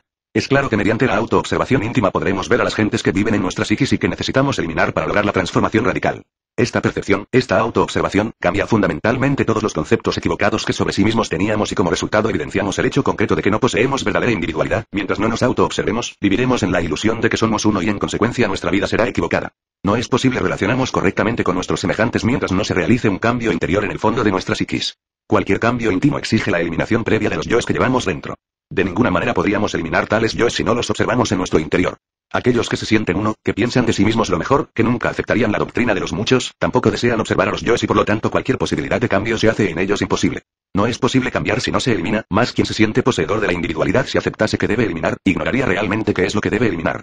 Empero, no debemos olvidar que quien cree ser uno, autoengañado cree que sí sabe lo que debe eliminar, más en verdad ni siquiera sabe que no sabe, es un ignorante ilustrado. Necesitamos desegoistizarnos para individualizarnos, más quien cree que posee la individualidad es imposible que pueda desegoistizarse. La individualidad es sagrada en un 100%, raros son los que la tienen, más todos piensan que la tienen. ¿Cómo podríamos eliminar yoes, si creemos que tenemos un yo único? Ciertamente solo quien jamás se ha autoobservado seriamente piensa que tiene un yo único. Empero debemos ser muy claros en esta enseñanza porque existe el peligro psicológico de confundir a la individualidad auténtica con el concepto de alguna especie de yo superior o algo por el estilo. La individualidad sagrada está mucho más allá de cualquier forma de yo, es lo que es, lo que siempre ha sido y lo que siempre será. La legítima individualidad es el ser y la razón de ser del ser, es el mismo ser. Distíngase entre el ser y el yo. Quienes confunden al yo con el ser, ciertamente nunca se han autoobservado seriamente. En tanto continúe la esencia, la conciencia, embotellada entre todo ese conjunto de yoes que llevamos dentro, el cambio radical será algo más que imposible. Capítulo 16. El libro de la vida. Una persona es lo que es su vida. Eso que continúa más allá de la muerte, es la vida. Este es el significado del libro de la vida que se abre con la muerte. Mirada esta cuestión desde un punto de vista estrictamente psicológico, un día cualquiera de nuestra vida, es realmente una pequeña réplica de la totalidad de la vida. De todo esto podemos inferir lo siguiente. Si un hombre no trabaja sobre sí mismo hoy, no cambiará nunca. Cuando se afirma que se quiere trabajar sobre sí mismo, y no se trabaja hoy aplazando para mañana, tal afirmación será un simple proyecto y nada más, porque en el hoy está la réplica de toda nuestra vida. Existe por ahí un dicho vulgar que dice, no dejéis para mañana lo que se puede hacer hoy mismo. Si un hombre dice, trabajaré sobre mí mismo, mañana, nunca trabajará sobre sí mismo, porque siempre habrá un mañana. Esto es muy similar a cierto aviso, anuncio o letrero que algunos comerciantes ponen en sus tiendas. Hoy no fío, mañana sí. Cuando algún necesitado llega a solicitar crédito, topa con el terrible aviso, y si vuelve el otro día, encuentra otra vez el desdichado anuncio o letrero. Esto es lo que se llama en psicología la enfermedad del mañana. Mientras un hombre diga mañana, nunca cambiará. Necesitamos con urgencia máxima, inaplazable, trabajar sobre sí mismo hoy, no soñar perezosamente en un futuro o en una oportunidad extraordinaria. Esos que dicen, voy antes a hacer esto o aquello y luego trabajaré. Jamás trabajarán sobre sí mismos, esos son los moradores de la tierra mencionados en las Sagradas Escrituras. Conocí a un poderoso terrateniente que decía, necesito primero redondearme y luego trabajar sobre mí mismo. Cuando enfermó de muerte le visité, entonces le hice la siguiente pregunta, ¿todavía quieres redondearte? Lamento de verdad haber perdido el tiempo, me respondió. Días después murió, después de haber reconocido su error. Aquel hombre tenía muchas tierras, pero quería adueñarse de las propiedades vecinas, redondearse, a fin de que su hacienda quedase exactamente limitada por 4 caminos. Basta cada día su afán. Dijo el gran Kabir Jesús. Autoobservarnos hoy mismo, en lo tocante al día siempre recurrente, miniatura de nuestra vida entera. Cuando un hombre comienza a trabajar sobre sí mismo, hoy mismo cuando observa sus disgustos y penas, marcha por el camino del éxito. No sería posible eliminar lo que no conocemos. Debemos observar antes nuestros propios errores. Necesitamos no solo conocer nuestro día, sino también la relación con él mismo. Hay cierto día ordinario que cada persona experimenta directamente, excepto los sucesos insólitos, inusitados. Resulta interesante observar la recurrencia diaria, la repetición de palabras y acontecimientos, para cada persona, etc. Esa repetición o recurrencia de eventos y palabras, merece ser estudiada, nos conduce al autoconocimiento. Capítulo 17. Criaturas mecánicas. De ninguna manera podríamos negar la ley de recurrencia procesándose en cada momento de nuestra vida. Ciertamente en cada día de nuestra existencia, existe repetición de eventos, estados de conciencia, palabra, deseos, pensamientos, voliciones, etc. Es obvio que cuando uno no se autoobserva, no puede darse cuenta de esta incesante repetición diaria. Resulta evidente que quien no siente interés alguno por observarse a sí mismo, tampoco desea trabajar para lograr una verdadera transformación radical. Para colmo de los colmos hay gentes que quieren transformarse sin trabajar sobre sí mismos. No negamos el hecho de que cada cual tiene derecho a la real felicidad del espíritu, mas también es cierto que la felicidad sería algo más que imposible si no trabajamos sobre sí mismos. Uno puede cambiar íntimamente, cuando de verdad consigue modificar sus reacciones ante los diversos hechos que le sobrevienen diariamente. Empero no podríamos modificar nuestra forma de reaccionar ante los hechos de la vida práctica, si no trabajáramos seriamente sobre sí mismos. Necesitamos cambiar nuestra manera de pensar, ser menos negligentes, volvemos más serios y tomar la vida en forma diferente, en su sentido real y práctico. Empero, si continuamos así tal como estamos, comportándonos en la misma forma todos los días, repitiendo los mismos errores, con la misma negligencia de siempre, cualquier posibilidad de cambio quedará de hecho eliminada. Si uno de verdad quiere llegar a conocerse a sí mismo, debe empezar por observar su propia conducta, ante los sucesos de cualquier día de la vida. No queremos decir con esto que no deba uno observarse a sí mismo diariamente, solo queremos afirmar que se debe empezar por observar un primer día. En todo debe haber un comienzo, y empezar por observar nuestra conducta en cualquier día de nuestra vida, es un buen comienzo. Observar nuestras reacciones mecánicas ante todos esos pequeños detalles de alcoba, hogar, comedor, casa, calle, trabajo, etcétera, etcétera, etcétera, lo que uno dice, siente y piensa, es ciertamente lo más indicado. Lo importante es ver luego cómo o de qué manera puede uno cambiar esas reacciones. Empero, si creemos que somos buenas personas, que nunca nos comportamos en forma inconsciente y equivocada, nunca cambiaremos. Ante todo necesitamos comprender que somos personas máquinas, simples marionetas controladas por agentes secretos, por yoes ocultos. Dentro de nuestra persona viven muchas personas, nunca somos idénticos. A veces se manifiesta en nosotros una persona mezquina, otras veces una persona irritable, en cualquier otro instante una persona espléndida, benevolente, más tarde una persona escandalosa o calumniadora, después un santo, luego un embustero, etc. Tenemos gente de toda clase dentro de cada uno de nosotros, yoes de toda especie. Nuestra personalidad no es más que una marioneta, un muñeco parlante, algo mecánico. Empecemos por comportarnos conscientemente durante una pequeña parte del día. Necesitamos dejar de ser simples máquinas aunque sea durante por breves minutos diarios, esto influirá decisivamente sobre nuestra existencia. Cuando nos autoobservamos y no hacemos lo que tal o cual yo quiere, es claro que empezamos a dejar de ser máquinas. Un solo momento, en que se está bastante consciente, como para dejar de ser máquina, si se hace voluntariamente, suele modificar radicalmente muchas circunstancias desagradables. Desgraciadamente vivimos diariamente una vida mecanicista, rutinaria, absurda. Repetimos sucesos, nuestros hábitos son los mismos, nunca hemos querido modificarlos, son el carril mecánico por donde circula el tren de nuestra miserable existencia, empero, pensamos de nosotros lo mejor, por donde quiera abundan los mitómanos, los que se creen dioses, criaturas mecánicas, rutinarias, personajes del lodo de la tierra, míseros muñecos movidos por diversos yoes. Gentes así no trabajarán sobre sí mismos. Capítulo 18. El pan supersubstancial. Si observamos cuidadosamente cualquier día de nuestra vida, veremos que ciertamente no sabemos vivir conscientemente. Nuestra vida parece un tren en marcha, moviéndose en los carriles fijos de los hábitos mecánicos, rígidos, de una existencia vana y superficial. Lo curioso del caso es que jamás se nos ocurre modificar los hábitos, parece que no nos cansamos de estar remitiendo siempre lo mismo. Los hábitos nos tienen petrificados, más pensamos que somos libres. Somos espantosamente feos pero nos creemos Apolos, somos gente mecánica, motivo más que suficiente como para carecer de todo sentimiento verdadero de lo que se está haciendo en la vida. Nos movemos diariamente dentro del viejo carril de nuestros hábitos anticuados y absurdos y así es claro que no tenemos una verdadera vida. En vez de vivir, vegetamos miserablemente, y no recibimos nuevas impresiones. Si una persona iniciara su día conscientemente, es ostensible que tal día sería muy distinto a los otros días. Cuando uno toma la totalidad de su vida, como el mismo día que está viviendo, cuando no deja para mañana lo que se debe hacer hoy mismo, llega realmente a conocer lo que significa trabajar sobre sí mismo.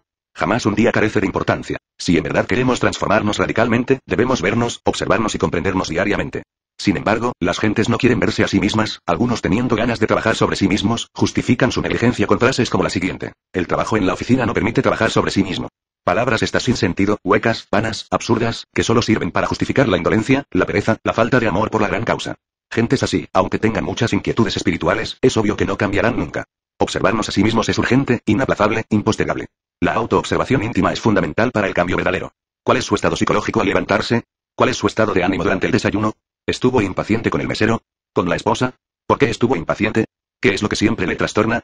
Etcétera. Fumar o comer menos no es todo el cambio, más sí indica cierto avance. Bien sabemos que el vicio y la glotonería son inhumanos y bestiales. No está bien que alguien dedicado al camino secreto tenga un cuerpo físico excesivamente gordo y con un vientre abultado y fuera de toda eurimía de perfección. Eso indicaría glotonería, gula y hasta pereza. La vida cotidiana, la profesión, el empleo, aunque vitales para la existencia, constituyen el sueño de la conciencia. Saber que la vida es sueño no significa haberlo comprendido. La comprensión viene con la autoobservación y el trabajo intenso sobre sí mismo. Para trabajar sobre sí, es indispensable trabajar sobre su vida diaria, hoy mismo, y entonces se comprenderá lo que significa aquella frase de la oración del Señor. Dadnos el pan nuestro de cada día. La frase cada día, significa el pan supersubstancial en griego o el pan de lo alto. La gnosis da ese pan de vida en el doble sentido de ideas y fuerzas que nos permiten desintegrar errores psicológicos. Cada vez que reducimos a polaridad cósmica tal o cual yo, ganamos experiencia psicológica, comemos el pan de la sabiduría, recibimos un nuevo conocimiento. La gnosis nos ofrece el pan supersubstancial, el pan de la sabiduría, y nos señala con precisión la nueva vida que comienza en uno mismo, dentro de uno mismo, aquí y ahora. Ahora, bien, nadie puede alterar su vida o cambiar cosa alguna relacionada con las reacciones mecánicas de la existencia, a menos que cuente con la ayuda de nuevas ideas y reciba auxilio divinal. La gnosis da esas nuevas ideas y enseña el modus operandi mediante el cual puede uno ser asistido por fuerzas superiores a la mente. Necesitamos preparar los centros inferiores de nuestro organismo para recibir las ideas y fuerza que vienen de los centros superiores. En el trabajo sobre sí mismo no existe nada despreciable. Cualquier pensamiento, por insignificante que sea, merece ser observado. Cualquier emoción negativa, reacción, etc., debe ser observada. Capítulo 19. El buen dueño de casa. Apartarse. Uno de los efectos desastrosos de la vida, en estos tiempos tenebrosos, ciertamente es muy difícil pero indispensable, de otro modo es devorado por la vida.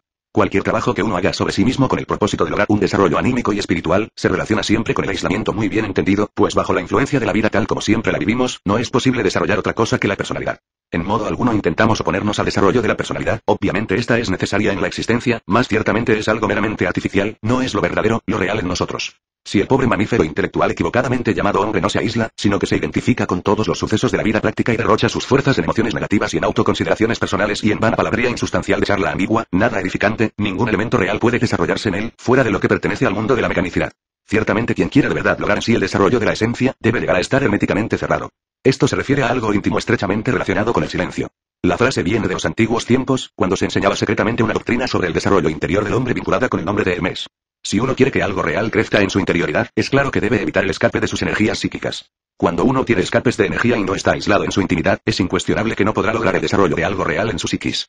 La vida ordinaria común y corriente quiere devorarnos implacablemente. Nosotros debemos luchar contra la vida diariamente, debemos aprender a nadar contra la corriente, este trabajo va en contra de la vida, se trata de algo muy distinto a lo de todos los días y que sin embargo debemos practicar de instante en instante. Quiero referirme a la revolución de la conciencia.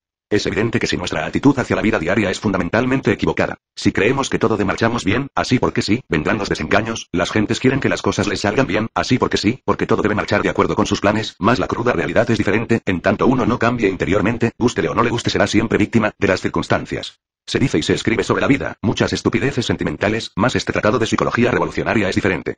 Esta doctrina va al grano, a los hechos concretos, claros y definitivos. Afirma enfáticamente que el animal intelectual equivocadamente llamado hombre, es un bípedo mecánico, inconsciente, dormido. El buen dueño de casa jamás aceptaría la psicología revolucionaria. Cumple con todos sus deberes como padre, esposo, etc., y por ello piensa de sí mismo lo mejor, pero solo sirve a los fines de la naturaleza y eso es todo. Por oposición diremos que también existe el buen dueño de casa que nada contra la corriente, que no quiere dejarse devorar por la vida. Empero, estos sujetos son muy escasos en el mundo, no abundan nunca. Cuando uno piensa de acuerdo con las ideas de este tratado de psicología revolucionaria, obtiene una correcta visión de la vida. Capítulo 20. Los dos mundos. Observar y observarse a sí mismo son dos cosas completamente diferentes, sin embargo, ambas exigen atención. En la observación la atención es orientada hacia afuera, hacia el mundo exterior, a través de las ventanas de los sentidos. En la autoobservación de sí mismo, la atención es orientada hacia adentro y para ello los sentidos de percepción externa no sirven, motivo este más que suficiente como para que sea difícil al neófito la observación de sus procesos psicológicos íntimos. El punto de partida de la ciencia oficial en su lado práctico, es lo observable. El punto de partida del trabajo sobre sí mismo, es la autoobservación, lo autoobservable. Incuestionablemente estos dos puntos de partida renglones arriba citados, nos llevan a direcciones completamente diferentes. ¿Podría alguien envejecer enfrascado entre los dogmas transigentes de la ciencia oficial, estudiando fenómenos externos, observando células, átomos, moléculas, soles, estrellas, cometas, etc., sin experimentar dentro de sí mismo ningún cambio radical? La clase de conocimiento que transforma interiormente a alguien, jamás podría lograrse mediante la observación externa. El verdadero conocimiento que realmente puede originar en nosotros un cambio interior fundamental tiene por basamento la autoobservación directa de sí mismo. Es urgente decirle a nuestros estudiantes gnósticos que se observen a sí mismos y en qué sentido deben autoobservarse y las razones para ello.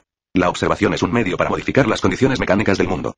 La autoobservación interior es un medio para cambiar íntimamente. Como secuencia o corolario de todo esto, podemos y debemos afirmar en forma enfática, que existen dos clases de conocimiento, el externo y el interno, y que a menos que tengamos en sí mismos el centro magnético que pueda diferenciar las calidades del conocimiento, esta mezcla de los dos planos u órdenes de ideas podrían llevarnos a la confusión.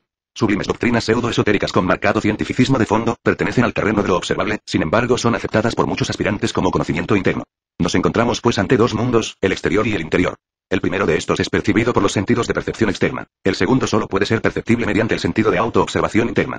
Pensamientos, ideas, emociones, anhelos, esperanzas, desengaños, etc., son interiores, invisibles para los sentidos ordinarios, comunes y corrientes y sin embargo son para nosotros más reales que la mesa del comedor o los sillones de la sala.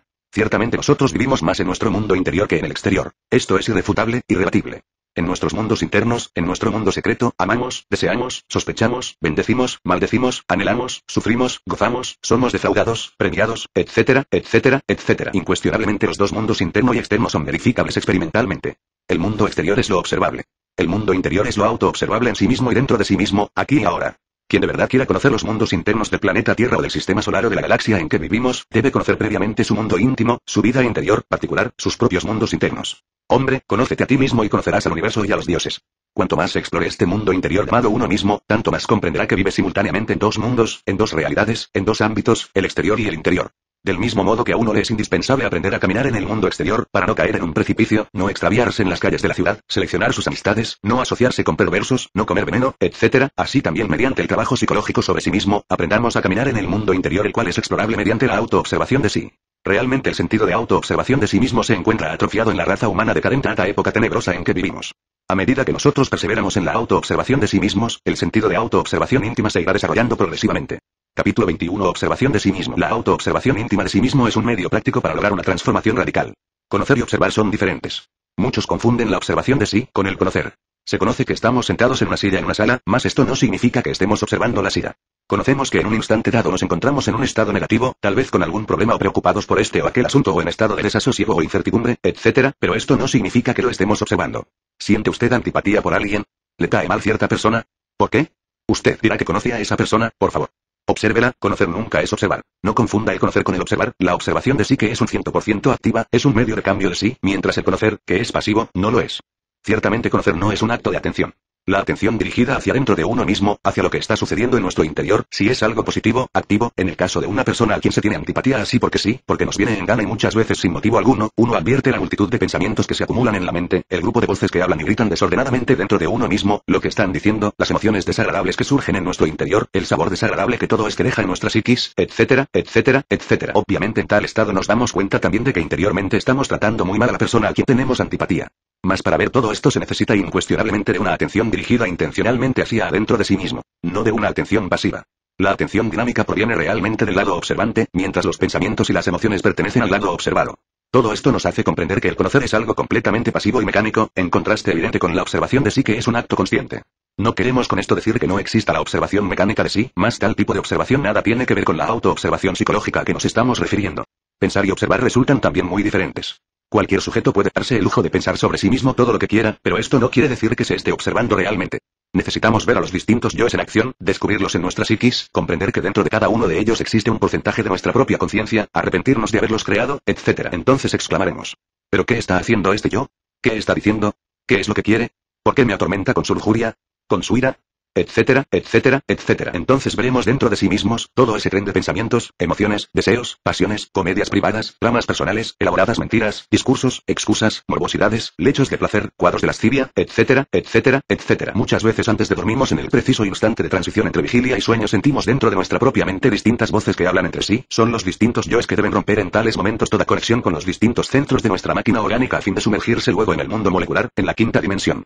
Capítulo 22. La charla. Resulta urgente, inaplazable, impostergable, observar la charla interior y el lugar preciso de donde proviene.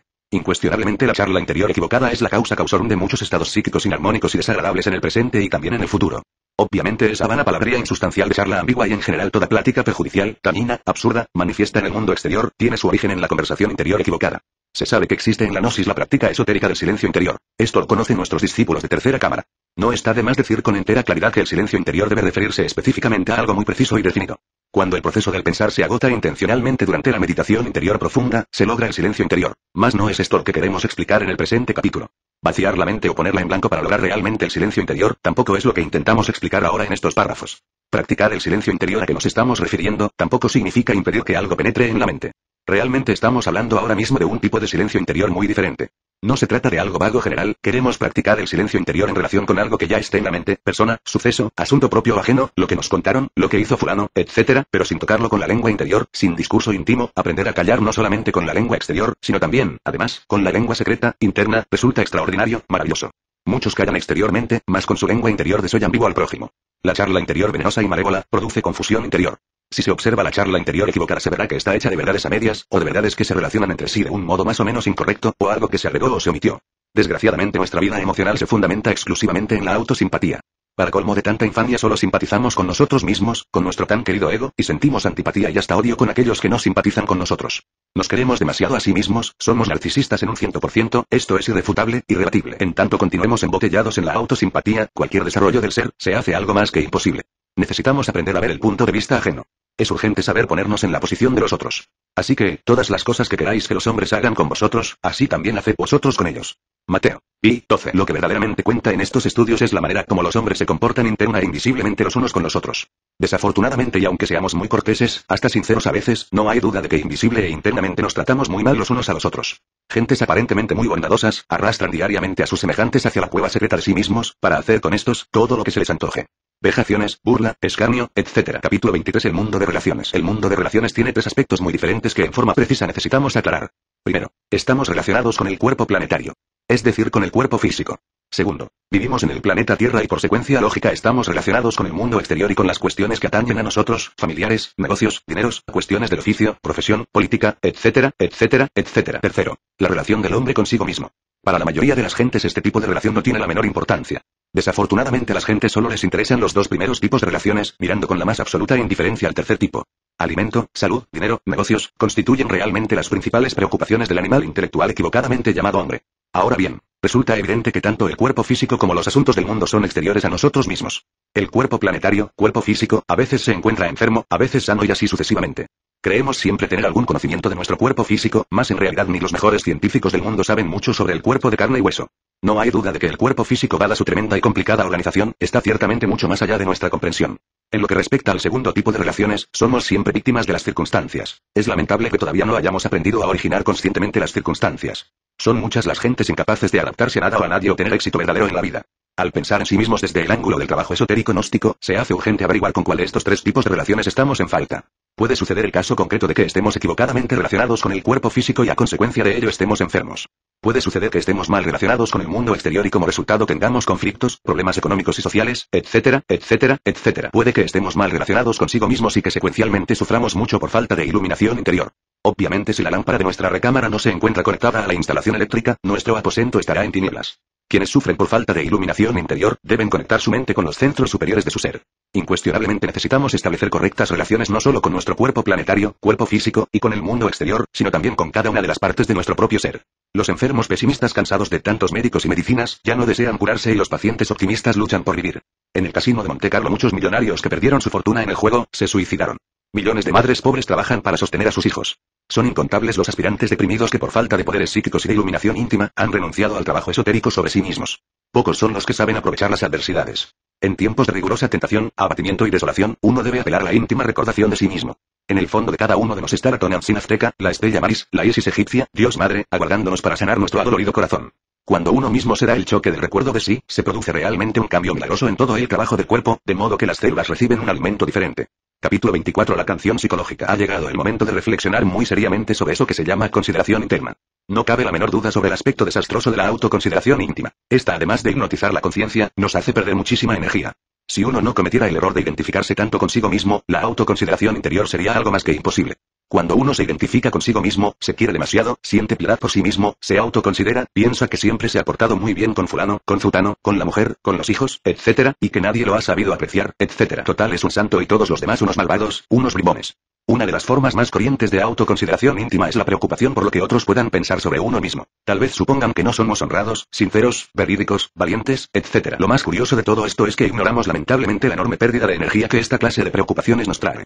Muchas actitudes hostiles hacia ciertas personas que ningún mal nos han hecho, se debe precisamente a tales preocupaciones nacidas de la autoconsideración íntima. En estas circunstancias, queriéndose tanto a sí mismo, autoconsiderándose de modo, es claro que el yo, o mejor dijéramos los yoes, en vez de extinguirse se fortifican entonces espantosamente. Identificado uno consigo mismo se apiada mucho de su propia situación y hasta le da por hacer cuentas. Así es como piensa que fulano, que zutano, que el compadre, que la comadre, que el vecino, que el patrón, que el amigo, etcétera, etcétera, etcétera, no le han pagado como es debido a pesar de todas sus consabidas bondades y embotellado en esto se vuelve insoportable y aburridor para todo el mundo. Con un sujeto así, prácticamente no se puede hablar porque cualquier conversación es seguro que va a parar a su grito de cuentas y a sus tan cacareados sufrimientos. Escrito está que en el trabajo esotérico gnóstico, solo es posible el crecimiento anímico mediante el perdón a los otros. Si alguien vive de instante en instante, de momento en momento, sufriendo por lo que le deben, por lo que le hicieron, por las amarguras que le causaron, siempre con su misma canción, nada podrá crecer en su interior. La oración del Señor ha dicho: perdónanos nuestras deudas así como nosotros perdonamos a nuestros deudores.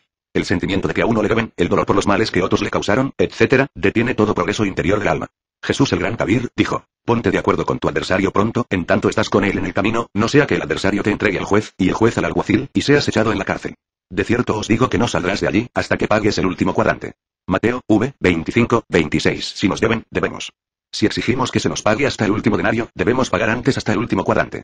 Esta es la ley del talión, ojo por ojo y diente por diente. Círculo vicioso, absurdo. Las disculpas, la cumplida satisfacción y las humillaciones que a otros exigimos por los males que nos causaron, también a nosotros nos son exigidas aunque nos consideremos mansas ovejas. Colocarse uno bajo leyes innecesarias es absurdo, mejor es ponerse a sí mismo bajo nuevas influencias. La ley de la misericordia es una influencia más elevada que la ley del hombre violento. Ojo por ojo, diente por diente. Es urgente, indispensable, inaplazable, colocarnos inteligentemente bajo las influencias maravillosas del trabajo esotérico gnóstico, olvidar que nos deben y eliminar en nuestra psiquis cualquier forma de autoconsideración. Jamás debemos admitir dentro de nosotros sentimientos de venganza, resentimiento, emociones negativas, ansiedades por los males que nos causaron, violencia, envidia, incesante recordación de deudas, etcétera, etcétera, etcétera. La gnosis está destinada a aquellos aspirantes sinceros que verdaderamente quieran trabajar y cambiar. Si observamos a las gentes podemos evidenciar en forma directa que cada persona tiene su propia canción. Cada cual canta su propia canción psicológica. Quiero referirme en forma enfática a la cuestión esa de las cuentas psicológicas. Sentir que a uno le deben, quejarse, autoconsiderarse, etc. A veces la gente canta su canción, así porque sí, sin que se le dé cuerda, sin que se le aliente y en otras ocasiones después de unas cuantas copas de vino, nosotros decimos que nuestra aburridora canción debe ser eliminada. Esta nos incapacita interiormente, nos roba mucha energía. En cuestiones de psicología revolucionaria, alguien que canta demasiado bien, no nos estamos refiriendo a la hermosa voz, ni al canto físico, ciertamente no puede ir más allá de sí mismo. Se queda en el pasado, una persona impedida por tristes canciones no puede cambiar su nivel de ser. No puede ir más allá de lo que es. Para pasar a un nivel superior del ser, es preciso dejar de ser lo que se es. Necesitamos no ser lo que somos. Si continuamos siendo lo que somos, nunca podremos pasar a un nivel superior del ser. En el terreno de la vida práctica suceden cosas insólitas. Muy a menudo una persona cualquiera traba amistad con otra, solo porque le es fácil cantarle su canción. Desafortunadamente tal clase de relaciones termina cuando al cantante se le pide que se calle, que cambie el disco, que hable de otra cosa, etc. Entonces el cantante resentido, se va en busca de un nuevo amigo, de alguien que esté dispuesto a escucharle por tiempo indefinido. Comprensión exige el cantante, alguien que le comprenda, como si fuera tan fácil comprender a otra persona. Para comprender a otra persona es preciso comprenderse a sí mismo. Desafortunadamente el buen cantante cree que se comprende a sí mismo. Son muchos los cantantes decepcionados que cantan la canción de no ser comprendidos y sueñan con un mundo maravilloso donde ellos son las figuras centrales. Sin embargo, no todos los cantantes son públicos, también los hay reservados. No cantan su canción directamente, más secretamente la cantan. Son gente que ha trabajado mucho, que han sufrido demasiado, se siente defraudada, piensa que la vida les debe todo aquello que nunca fueron capaces de lograr. Sienten por lo común una tristeza interior, una sensación de monotonía y espantoso aburrimiento, cansancio íntimo o frustración a cuyo alrededor se amontonan los pensamientos. Incuestionablemente las canciones secretas nos cierran el paso en el camino de la autorrealización íntima del ser. Desgraciadamente tales canciones interiores secretas pasan desapercibidas para sí mismos a menos que intencionalmente las observemos. Obviamente toda observación de sí deja penetrar la luz en uno mismo, en sus profundidades íntimas. Ningún cambio interior podría ocurrir en nuestra psiquis a menos de ser llevado a la luz de la observación de sí. Es indispensable observarse a sí mismo estando solo, del mismo modo que al estar en relación con la gente. Cuando uno está solo, yoes muy diferentes, pensamientos muy distintos, emociones negativas, etc., se presentan. No siempre se está bien acompañado cuando se está solo. Es apenas normal, es muy natural, estar muy mal acompañado en plena soledad. Los yoes más negativos y peligrosos se presentan cuando se está solo. Si queremos transformarnos radicalmente necesitamos sacrificar nuestros propios sufrimientos. Muchas veces expresamos nuestros sufrimientos en canciones articuladas o inarticuladas. Capítulo 25. Retorno y recurrencia. Un hombre es lo que es su vida. Si un hombre no modifica nada dentro de sí mismo, si no transforma radicalmente su vida, si no trabaja sobre sí mismo, está perdiendo su tiempo miserablemente. La muerte es el regreso al comienzo mismo de su vida con la posibilidad de repetirla nuevamente. Mucho se ha dicho en la literatura pseudo-esotérica y pseudo-ocultista sobre el tema de las vidas sucesivas. Mejor es que nos ocupemos de las existencias sucesivas. La vida de cada uno de nosotros con todos sus tiempos es siempre la misma, repitiéndose de existencia en existencia, a través de los innumerables siglos. Incuestionablemente continuamos en la simiente de nuestros descendientes. Esto es algo que ya está demostrado. La vida de cada uno de nosotros en particular es una película viviente que al morir nos llevamos a la eternidad. Cada uno de nosotros se lleva su película y la vuelve a traer para proyectarla otra vez en la pantalla de una nueva existencia. La repetición de dramas, comedias y tragedias es un axioma fundamental de la ley de recurrencia. En cada nueva existencia se repiten siempre las mismas circunstancias. Los actores de tales escenas siempre repetidas son esas gentes que viven dentro de nuestro interior, los yoes. Si desintegramos esos actores, esos yoes que originan las siempre repetidas escenas de nuestra vida, entonces la repetición de tales circunstancias se haría algo más que imposible. Obviamente sin actores no puede haber escenas. Esto es algo irrebatible, irrefutable. Así es como podemos libertarnos de las leyes de retorno y recurrencia. Así podemos hacernos libres de verdad. Obviamente cada uno de los personajes, yoes, que en nuestro interior llevamos, repite de existencia en existencia su mismo papel. Si lo desintegramos, si el actor muere el papel concluye. Reflexionando seriamente sobre la ley de recurrencia o repetición de escenas en cada retorno, descubrimos por autoobservación íntima, los resortes secretos de esta cuestión. Si en la pasada existencia a la edad de 25 años, tuvimos una aventura amorosa, es indubitable que el yo de tal compromiso buscará a la dama de sus ensueños a los 25 años de la nueva existencia. Si la dama en cuestión entonces solo tenía 15 años, el yo de tal aventura buscará a su amado en la nueva existencia a la misma edad justa. Resulta claro comprender que los dos yoes, tanto el de él como el de ella, se busquen telepáticamente y se reencuentren nuevamente para repetir la misma aventura amorosa de la pasada existencia. Dos enemigos que a muerte pelearon en la pasada existencia, se buscarán otra vez en la nueva existencia para repetir su tragedia a la edad correspondiente. Si dos personas tuvieron un pleito por bienes raíces a la edad de 40 años en la pasada existencia, a la misma edad se buscarán telepáticamente en la nueva existencia para repetir lo mismo. Dentro de cada uno de nosotros viven muchas gentes llenas de compromisos. Eso es irrefutable. Un ladrón carga en su interior una cueva de ladrones con diversos compromisos delictuosos. El asesino lleva dentro de sí mismo un club de asesinos y el lujurioso porta en su psiquis una casa de citas. Lo grave de todo esto es que el intelecto ignora la existencia de tales gentes o yoes dentro de sí mismo y de tales compromisos que fatalmente se van cumpliendo. Todos estos compromisos de los yoes que dentro de nosotros moran, se suceden por debajo de nuestra razón. Son hechos que ignoramos, cosas que nos sucedían, acontecimientos que se procesan en el subconsciente e inconsciente. Con justa razón se nos ha dicho que todo nos sucede, como cuando llueve o como cuando truena. Realmente tenemos la ilusión de hacer, pero nada hacemos, nos sucede, esto es fatal, mecánico, nuestra personalidad es tan solo el instrumento de distintas gentes, yoes, mediante la cual cada una de esas gentes, yoes, cumple sus compromisos. Por debajo de nuestra capacidad cognoscitiva suceden muchas cosas, desgraciadamente ignoramos lo que por debajo de nuestra pobre razón sucede. Nos creemos sabios cuando en verdad ni siquiera sabemos que no sabemos. Somos míseros leños, arrastrados por las embravecidas olas del mar de la existencia. Salir de esta desgracia, de esta inconsciencia, del estado tan lamentable en que nos encontramos, solo es posible muriendo en sí mismos. ¿Cómo podríamos despertar sin morir previamente? Solo con la muerte adviene lo nuevo. Si el germen no muere, la planta no nace. Quien despierta de verdad adquiere por tal motivo plena objetividad de su conciencia, iluminación auténtica, felicidad. Capítulo 26. Autoconciencia infantil. Se nos ha dicho muy sabiamente que tenemos 97% de subconsciencia y 3% de conciencia. Hablando francamente y sin ambajes, diremos que el 97% de la esencia que en nuestro interior llevamos, se encuentra embotellada, embutida, metida, dentro de cada uno de los yoes que en su conjunto constituyen el mí mismo. Obviamente la esencia o conciencia enfrascada entre cada yo, se procesa en virtud de su propio condicionamiento. Cualquier yo desintegrado libera determinado porcentaje de conciencia, la emancipación o liberación de la esencia o conciencia, sería imposible sin la desintegración de cada yo. A mayor cantidad de yoes desintegrados, mayor autoconciencia. A menor cantidad de yoes desintegrados, menor porcentaje de conciencia despierta. El despertar de la conciencia solo es posible disolviendo el yo, muriendo en sí mismo, aquí y ahora. Incuestionablemente mientras la esencia o conciencia esté embutida entre cada uno de los yoes que cargamos en nuestro interior, se encuentra dormida, en estado subconsciente. Es urgente transformar al subconsciente en consciente y esto solo es posible aniquilando los yoes, muriendo en sí mismos. No es posible despertar sin haber muerto previamente en sí mismos. Quienes intentan despertar primero para luego morir, no poseen experiencia real de lo que afirman, marchan resueltamente por el camino del error. Los niños recién nacidos son maravillosos, gozan de plena autoconciencia, se encuentran totalmente despiertos. Dentro del cuerpo del niño recién nacido se encuentra reincorporada la esencia y eso da a la criatura su belleza. No querernos decir que el 100% de la esencia o conciencia esté reincorporada en el recién nacido, pero sí el 3% libre que normalmente no está enfrascado entre los yoes. Sin embargo, ese porcentaje de esencia libre reincorporado entre el organismo de los niños recién nacidos, les da plena autoconciencia, lucidez, etc. Los adultos ven al recién nacido con piedad, piensan que la criatura se encuentra inconsciente, pero se equivocan lamentablemente.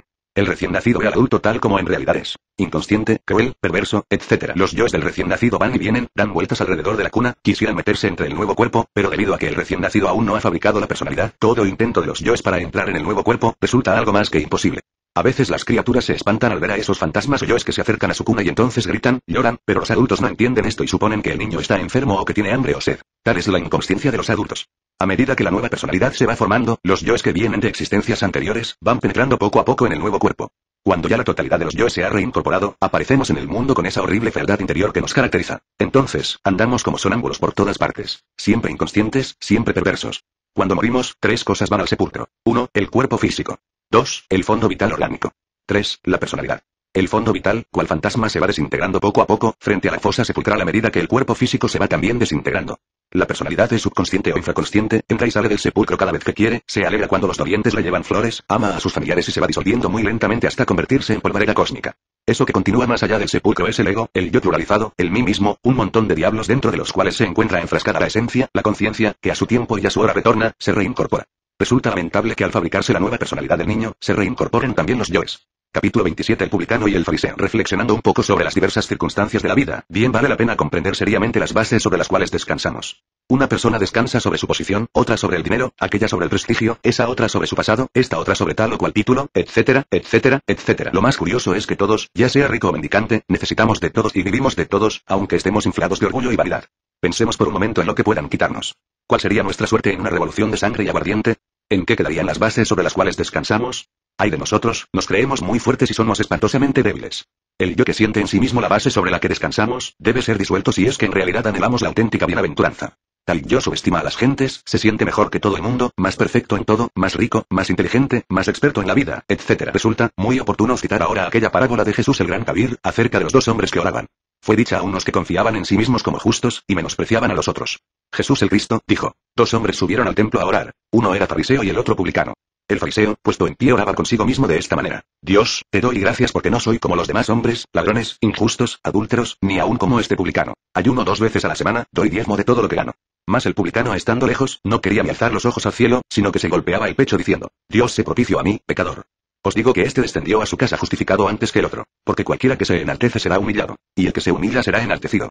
Lucas XV, 10, 14. Empezar a darse cuenta de la propia anadidad y miseria en que nos encontramos, es absolutamente imposible en tanto exista en nosotros el concepto ese del más. Ejemplos. Yo soy más justo que aquel, más sabio que fulano, más virtuoso que zutano, más rico, más experto en las cosas de la vida, más casto, más cumplidor de sus deberes, etcétera, etcétera, etcétera. No es posible pasar a través del ojo de una aguja mientras seamos ricos, mientras en nosotros exista ese complejo del más. Es más fácil pasar un camello por el ojo de una aguja, que entrar un rico en el reino de Dios. Eso de que tu escuela es la mejor y que la de mi prójimo no sirve. Eso de que tu religión es la única verdadera, la mujer de fulano es una pésima esposa y de que la mía es una santa. Eso de que mi amigo Roberto es un borracho y que yo soy un hombre muy juicioso y abstemio, etcétera, etcétera, etcétera, es lo que nos hace sentirnos ricos. Motivo por el cual somos todos los camellos de la parábola bíblica con relación al trabajo esotérico. Es urgente autoobservarnos de momento en momento con el propósito de conocer claramente los fundamentos sobre los que descansa. Cuando uno descubre aquello que más le ofende en un instante dado, la molestia que le dieron por tal o cual cosa, entonces descubre las bases sobre las cuales descansa psicológicamente. Tales bases constituyen, según el Evangelio cristiano, las arenas sobre las cuales edificó su casa. Es necesario anotar cuidadosamente cómo y cuando despreció a otros sintiéndose superior tal vez debido al título o a la posición social o a la experiencia adquirida o al dinero, etcétera, etcétera, etcétera. Grave es sentirse uno rico, superior a fulano o a zutano por tal o cual motivo. Gente así no puede entrar al reino de los cielos. Bueno es descubrir en que se siente uno halagado, en que es satisfecha su vanidad, esto vendrá a mostrarnos los fundamentos sobre los que nos apoyamos. Sin embargo, tal clase de observación no debe ser cuestión meramente teórica, debemos ser prácticos y observarnos cuidadosamente en forma directa, de instante en instante. Cuando uno comienza a comprender su propia miseria y nadidad, cuando abandona los delirios de grandeza, cuando descubre la necedad de tantos títulos, honores y vanas superioridades sobre nuestros semejantes, es señal inequívoca de que ya empieza a cambiar. Uno no puede cambiar si se cierra a eso que dice: mi casa, mi dinero, mis propiedades, mi empleo, mis virtudes, mis capacidades intelectuales, mis capacidades artísticas, mis conocimientos, mi prestigio, etcétera, etcétera, etcétera. Eso de aferrarse a lo mío a mí, es más que suficiente como para impedir reconocer nuestra propia anadidad y miseria interior. Uno se asombra ante el espectáculo de un incendio o de un naufragio. Entonces las gentes desesperadas se apoderan muchas veces de cosas que dan risa, cosas sin importancia. Pobres gentes. Se sienten en esas cosas, descansan en tonterías, se apegan a eso que no tiene la menor importancia. Sentirse a sí mismos por medio de las cosas exteriores, fundamentarse en ellas, equivale a estar en estado de absoluta inconsciencia. El sentimiento de la seidad, el ser real, solo es posible disolviendo a todos esos yoes que en nuestro interior llevamos. Antes, tal sentimiento resulta algo más que imposible. Desgraciadamente los adoradores del yo no aceptan esto. Ellos se creen dioses. Piensan que ya poseen esos cuerpos gloriosos de que hablara Pablo de Tarso. Suponen que el yo es divino y no hay quien les quite tales absurdos de la cabeza. Uno no sabe qué hacer con tales gentes, se les explica y no entienden. Siempre aferrados a las arenas sobre las cuales edificaron su casa. Siempre metidos en sus dogmas, en sus caprichos, en sus necedades. Si esas gentes se auto-observaran seriamente, verificarían por sí mismos la doctrina de los muchos. Descubrirían dentro de sí mismos a toda esa multiplicidad de personas o yoes que viven dentro de nuestro interior. ¿Cómo podría existir en nosotros el real sentimiento de nuestro verdadero ser, cuando esos yoes están sintiendo por nosotros, pensando por nosotros? Lo más grave de toda esta tragedia es que uno piensa que está pensando, siente que está sintiendo, cuando en realidad es otro el que en un momento dado piensa con nuestro martirizado cerebro y siente con nuestro adolorido corazón. Infelices de nosotros. ¿Cuántas veces creemos estar amando y lo que sucede es que otro dentro de sí mismos lleno de lujuria utiliza el centro del corazón? Somos unos desventurados, confundimos a la pasión animal con el amor. Y sin embargo es otro dentro de sí mismos, dentro de nuestra personalidad, quien pasa por tales confusiones. Todos pensamos que jamás pronunciaríamos aquellas palabras del fariseo en la parábola bíblica. Dios, te doy gracias porque no soy como los otros hombres, etcétera, etcétera, etcétera. Sin embargo, y aunque parezca increíble, así procedemos diariamente. El vendedor de carne en el mercado dice, yo no soy como los otros carniceros que venden carne de mala calidad y explotan a la gente. El vendedor de telas en la tienda exclama, yo no soy como otros comerciantes que saben robar al medir y que se han enriquecido. El vendedor de leche afirma, yo no soy como otros vendedores de leche que le ponen agua a la misma. Me gusta ser honrado. La señora de casa comenta en visita, lo siguiente. Yo no soy como fulana que anda con otros hombres, soy gracias a Dios persona decente y fiel a mi marido. Conclusión. Los demás son malvados, injustos, adúlteros, ladrones y perversos y cada uno de nosotros una mansa oveja, un santito de chocolate bueno para tenerlo como un niño de oro en alguna iglesia. ¿Cuán necios somos? Pensamos a menudo que nunca hacemos todas esas tonterías y perversidades que vemos hacer a otros y llegamos por tal motivo a la conclusión de que somos magníficas personas, desgraciadamente no vemos las tonterías y mezquindades que hacemos. Existen extraños momentos en la vida en que la mente sin preocupaciones de ninguna clase reposa. Cuando la mente está quieta, cuando la mente está en silencio viene entonces lo nuevo. En tales instantes es posible ver las bases, los fundamentos, sobre los cuales descansamos. Estando la mente en profundo reposo ulterior, podemos verificar por sí mismos la cruda realidad de esa arena de la vida, sobre la cual edificamos la casa. Véase Mateo 7, versículos 24, 25, 26, 27, 28, 29. Parábola que trata de los dos cimientos. Capítulo 28. La voluntad. La gran obra es ante todo, la creación del hombre por sí mismo, a base de trabajos confidentes y padecimientos voluntarios. La gran obra es la conquista interior de sí mismos, de nuestra verdadera libertad en Dios. Necesitamos con urgencia máxima, inaplazable, desintegrar todos esos yoes que viven en nuestro interior si es que en realidad queremos la emancipación perfecta de la voluntad. Nicolás Flamel y Raimundo Lulio, pobres santos, liberaron su voluntad y realizaron innumerables prodigios psicológicos que asombran. Agripa no llegó nunca más que a la primera parte de la gran obra y murió penosamente, luchando en la desintegración de sus yoes con el propósito de poseerse a sí mismo y fijar su independencia. La emancipación perfecta de la voluntad asegura al sabio el imperio absoluto sobre el fuego, el aire, el agua y la tierra. A muchos estudiantes de psicología contemporánea les parecerá exagerado lo que renglones arriba afirmamos en relación con el poder soberano de la voluntad emancipada. Sin embargo, la Biblia nos habla maravillas sobre Moisés. Según Filón, Moisés era un iniciado en la tierra de los faraones a orillas del Nilo, sacerdote de Osiris, primo de Faraón, educado entre las columnas de Isis, la madre divina, y de Osiris nuestro padre que está en secreto. Moisés era descendiente del patriarca Abraham, el gran mago Caleo, y del muy respetable Isaac. Moisés el hombre que liberó el poder eléctrico de la voluntad, posee el don de los prodigios. Esto lo saben los divinos y los humanos. Así está escrito.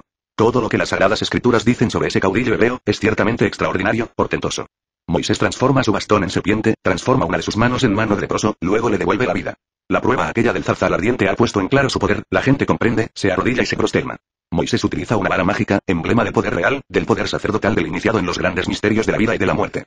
Ante el faraón, Moisés cambia en sangre el agua del Nilo, los peces mueren, el río sagrado queda infectado, los egipcios no pueden beber de él, y las irrigaciones del Nilo derraman sangre por los campos. Moisés hace más. Logra que aparezcan millonadas de ranas desproporcionadas, gigantescas, monstruosas, que salen del río e invaden las casas. Luego, bajo su gesto, indicador de una voluntad libre y soberana, aquellas ranas horribles desaparecen. Mas como el faraón no deja libre a los israelitas, Moisés obra nuevos prodigios. Cubre la tierra de suciedad, suscita nubes de moscas asqueantes e inmundas, que después será el lujo de apartar. Desencadena la espantosa peste, y todos los rebaños excepto los de los judíos mueren. Cogiendo hollín de lomo dicen las sagradas escrituras lo tira al aire y, cayendo sobre los egipcios, les causa pústulas y úlceras. Extendiendo su famoso bastón mágico, Moisés hace llover un granizo del cielo que en forma inclemente destruye y mata. A continuación hace estallar el rayo flamígero, retumba el trueno aterrador y llueve espantosamente, luego con un gesto devuelve la calma. Sin embargo el faraón continúa inflexible. Moisés, con un golpe tremendo de su vara mágica, hace surgir como por encanto nubes de langostas, luego vienen tinieblas. Otro golpe con la vara y todo retorna al orden original. Muy conocido es el final de todo aquel drama bíblico del Antiguo Testamento. Interviene Jehová, hace morir a todos los primogénitos de los egipcios y al faraón no le queda más remedio que dejar marchar a los hebreos. Posteriormente Moisés se sirve de su vara mágica para hender las aguas del Mar Rojo y atravesarlas a pie seco. Cuando los guerreros egipcios se precipitan por allí persiguiendo a los israelitas, Moisés con un gesto, hace que las aguas se vuelvan a cerrar tragándose estas a los perseguidores. Incuestionablemente muchos pseudo-ocultistas al leer todo esto, quisieran hacer lo mismo, tener los mismos poderes de Moisés, sin embargo esto resulta algo más que imposible en tanto la voluntad continúe embotellada entre todos y cada uno de esos yoes que en los distintos trasfondos de nuestra psiquis cargamos. La esencia embutida entre el mí mismo es el genio de la lámpara de Aladino, anhelando libertad, libre tal genio, puede realizar prodigios. La esencia es voluntad-conciencia desgraciadamente procesándose en virtud de nuestro propio condicionamiento. Cuando la voluntad se libera, entonces se mezcla o fusiona integrándose así con la voluntad universal, haciéndose por esto soberana. La voluntad individual fusionada con la voluntad universal puede realizar todos los prodigios de Moisés. Existen tres clases de actos. A. Aquellos que corresponden a la ley de los accidentes. B. Esos que pertenecen a la ley de recurrencia, hechos siempre repetidos en cada existencia. C. Acciones determinadas intencionalmente por la voluntad consciente. Incuestionablemente solo gentes que hayan liberado su voluntad mediante la muerte del mí mismo, podrán realizar actos nuevos nacidos de su libre albedrío. Los actos comunes y corrientes de la humanidad, son siempre el resultado de la ley de recurrencia o el mero producto de accidentes mecánicos. Quien posee voluntad libre de verdad, puede originar nuevas circunstancias. Quien tiene su voluntad embotellada entre el yo pluralizado, es víctima de las circunstancias. En todas las páginas bíblicas existe un despliegue maravilloso de alta magia, videncia, profecía, prodigios, transfiguraciones, resurrección de muertos, ya por insuflación o por imposición de manos o por la mirada fija sobre el nacimiento de la nariz, etcétera, etcétera, etcétera. Abunda en la Biblia el masaje, el aceite sagrado, los pases magnéticos, la aplicación de un poco de saliva sobre la parte enferma, la lectura del pensamiento ajeno, los transportes, las apariciones, las palabras venidas del cielo, etcétera, etcétera, etcétera, verdaderas maravillas de la voluntad consciente liberada, emancipada, soberana. Brujos, hechiceros, magos negros, abundan como la mala hierba. Empero esos no son santos, ni profetas, ni adeptos de la blanca hermandad. Nadie podría llegar a la iluminación real, ni ejercer el sacerdocio absoluto de la voluntad consciente, si previamente no hubiera muerto radicalmente en sí mismo, aquí y ahora. Muchas gentes nos escriben frecuentemente quejándose de no poseer iluminación, pidiendo poderes, exigiéndonos claves que les conviertan en magos, etcétera, etcétera, etcétera, empero nunca se interesan por autoobservarse, por autoconocerse, por desintegrar esos agregados psíquicos, esos yoes dentro de los cuales se encuentra enfrascada la voluntad, la esencia. Personas así, obviamente están condenadas al fracaso. Son gentes que codician las facultades de los santos, pero que de ninguna manera están dispuestas a morir en sí mismas. Eliminar errores es algo mágico, maravilloso de por sí, que implica rigurosa autoobservación psicológica. Ejercer poderes es posible cuando se libera radicalmente el poder maravilloso de la voluntad. Desgraciadamente, como las gentes tienen la voluntad enfrascada entre cada yo, obviamente aquella se encuentra dividida en múltiples voluntades que se procesan cada una en virtud de su propio condicionamiento. Resulta claro comprender que cada yo posee por tal causa su voluntad inconsciente, particular. Las innumerables voluntades enfrascadas entre los yoes, chocan entre sí frecuentemente, haciéndonos por tal motivo impotentes, débiles, miserables, víctimas de las circunstancias, incapaces. Capítulo 29. La decapitación. A medida que uno trabaja sobre sí mismo va comprendiendo cada vez más y más, la necesidad de eliminar radicalmente de su naturaleza interior, todo eso que nos hace tan abominables. Las peores circunstancias de la vida, las situaciones más críticas, los hechos más difíciles, resultan siempre maravillosos para el autodescubrimiento íntimo. En esos momentos insospechados, críticos, afloran siempre y cuando menos lo pensemos, los yoes más secretos. Si estamos alertas incuestionablemente nos descubrimos. Las épocas más tranquilas de la vida, son precisamente las menos favorables para el trabajo sobre sí mismo. Existen momentos de la vida demasiado complicados en que uno tiene marcada tendencia a identificarse fácilmente con los sucesos y a olvidarse completamente de sí mismos. En esos instantes hace uno tonterías que a nada conducen. Si se estuviese alerta, si en esos mismos momentos en vez de perder la cabeza, se acordase de sí mismo, descubriría con asombro ciertos yoes de los cuales jamás tuvo ni la más mínima sospecha de su posible existencia. El sentido de la autoobservación íntima se encuentra atrofiado en todo ser humano. Trabajando seriamente, autoobservándose de momento en momento. Tal sentido se desarrollará en forma progresiva. A medida que el sentido de autoobservación prosiga su desarrollo mediante el uso continuo, nos iremos haciendo cada vez más capaces de percibir en forma directa aquellos yoes sobre los cuales jamás tuvimos dato alguno relacionado con su existencia. Ante el sentido de autoobservación íntima, cada uno de los yoes que en nuestro interior habitan, asumen realmente esta o aquella figura secretamente afín con el defecto personificado por la misma. Indubitablemente la imagen de cada uno de estos yoes tiene cierto sabor psicológico inconfundible mediante el cual aprehendemos, capturamos, atrapamos instintivamente su naturaleza íntima, y el efecto que le caracteriza. En principio el esoterista no sabe por dónde empezar, ante la necesidad de trabajar sobre sí mismo, pero se halla completamente desorientado. Aprovechando los momentos críticos, las situaciones más desagradables, los instantes más adversos, si estamos alertas descubriremos nuestros defectos sobresalientes, los yoes que debemos desintegrar urgentemente. A veces puede empezarse por la ira o por el amor propio, o por el desdichado segundo de lujuria, etcétera, etcétera, etcétera. Es necesario tomar nota sobre todo en nuestros estados psicológicos diarios, si es que de verdad queremos un cambio definitivo. Antes de acostarnos conviene que examinemos los hechos ocurridos en el día, las situaciones embarazosas, la carcajada estruendosa de Aristófanes y la sonrisa sutil de Sócrates. Puede que hayamos herido a alguien con una carcajada, puede que hayamos enfermado a alguien con una sonrisa o con una mirada fuera de lugar. Recordemos que en esoterismo puro, bueno es todo lo que está en su lugar, malo es todo lo que está fuera de lugar. El agua en su lugar es buena, pero si esta inundaría la casa estaría fuera de lugar, causaría daños, sería mala y perjudicial. El fuego en la cocina y dentro de su lugar, además de ser útil es bueno. Fuera de su lugar quemando los muebles de la sala, sería malo y perjudicial. Cualquier virtud, por santa que sea, en su lugar es buena, fuera de lugar es mala y perjudicial.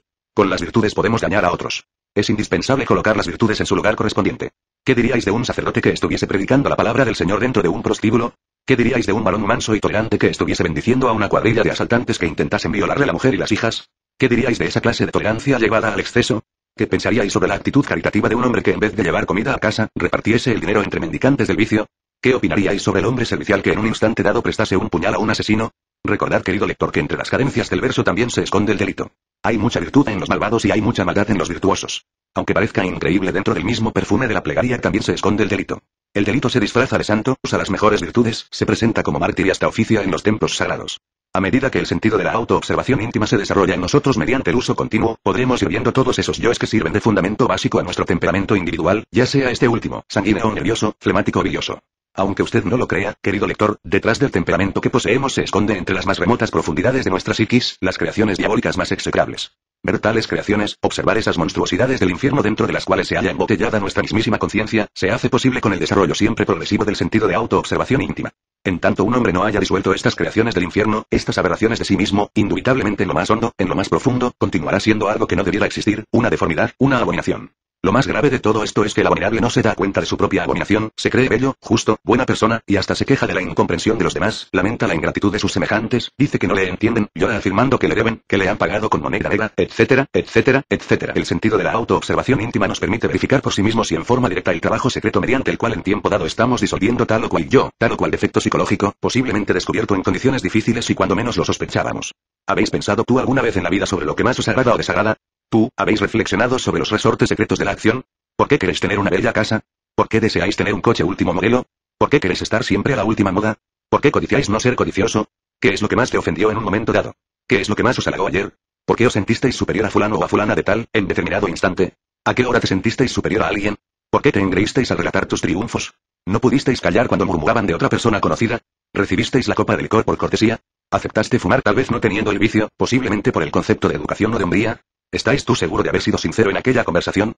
Y cuando te justificas a ti mismo, y cuando te alabas, y cuando cuentas tus triunfos y los relatas repitiendo lo que antes dijiste a los demás, ¿comprendiste que eras vanidoso? El sentido de la autoobservación íntima, además de permitirte ver claramente al yo que estáis disolviendo, te permitirá también ver los resultados patéticos y definidos de tu trabajo interior.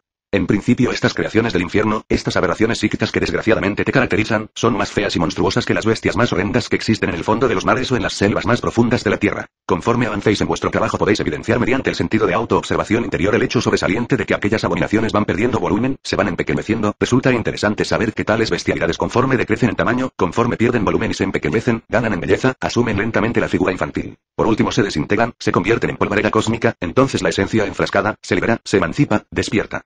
Indubitablemente la mente no puede alterar fundamentalmente ningún defecto psicológico. Obviamente el entendimiento puede darse el lujo de rotular un defecto con tal o cual nombre, de justificarlo, de pasarlo de un nivel a otro, etc., mas no podría por sí mismo aniquilarlo, desintegrarlo. Necesitamos urgentemente de un poder flamígero superior a la mente, de un poder que sea capaz por sí mismo de reducir tal o cual defecto psicológico a mera polvareda cósmica.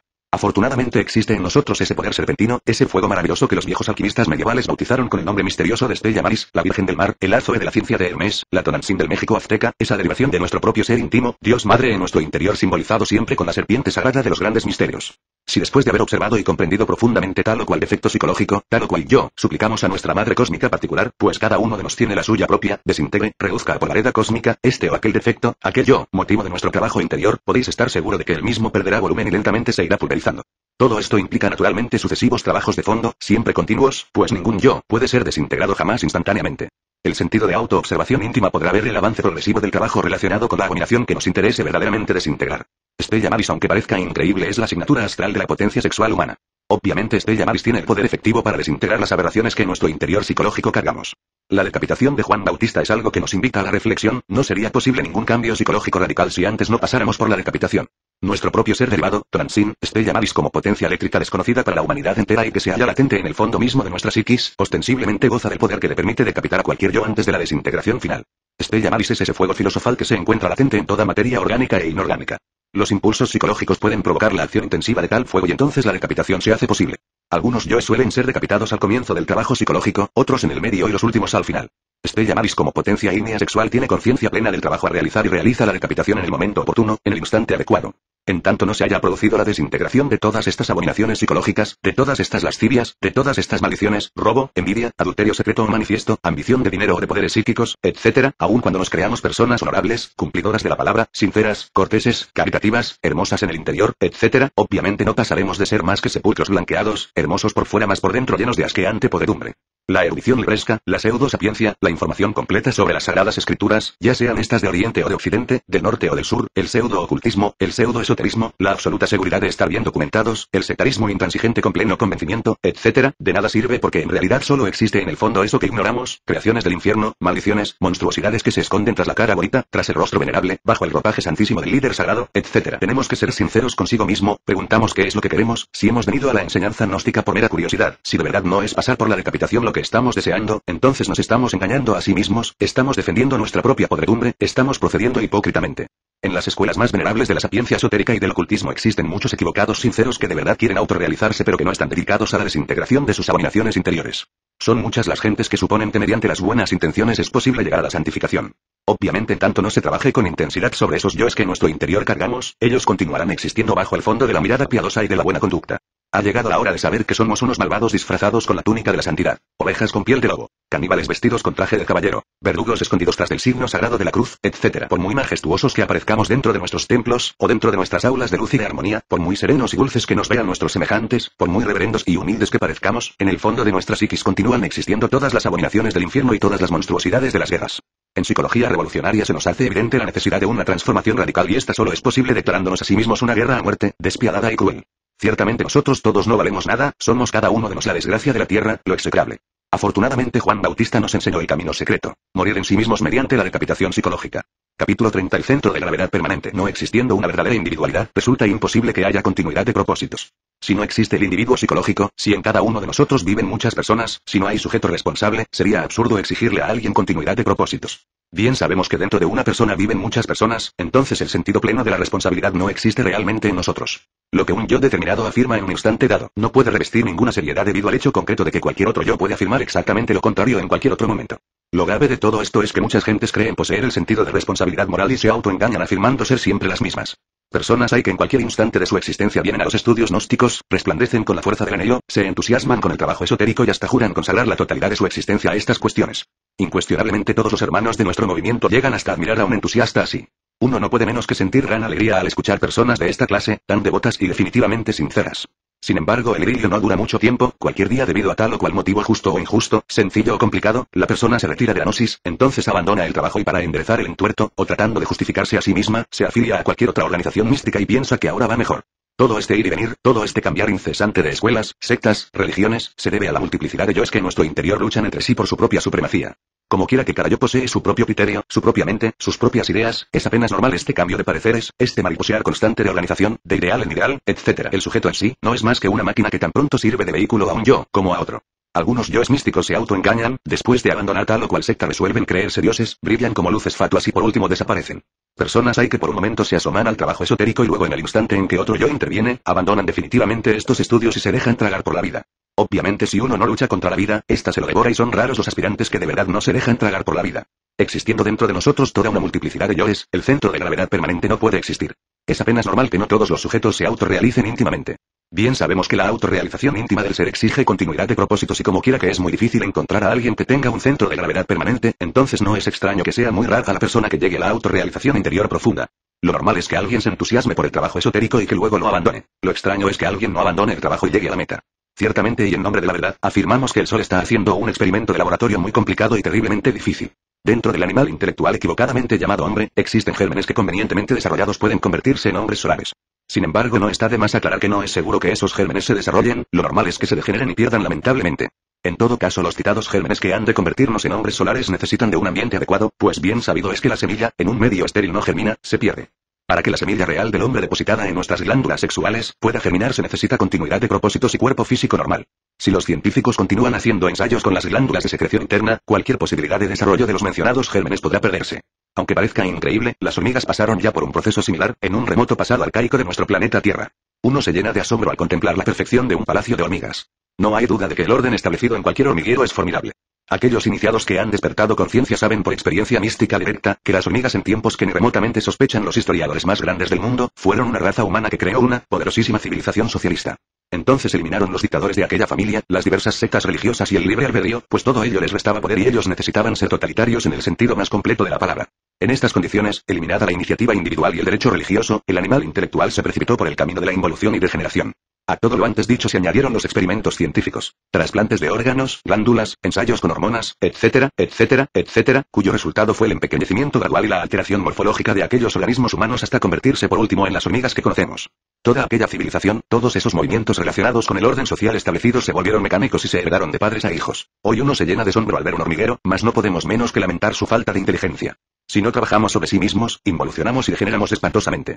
El experimento que el Sol está haciendo en el laboratorio de la naturaleza, ciertamente además de ser difícil, ha dado muy pocos resultados. Crear hombres solares solo es posible cuando existe verdadera cooperación en cada uno de nosotros. No es posible la creación del hombre solar si no establecemos antes un centro de gravedad permanente en nuestro interior. ¿Cómo podríamos tener continuidad de propósitos si no establecemos en nuestra psiquis el centro de gravedad?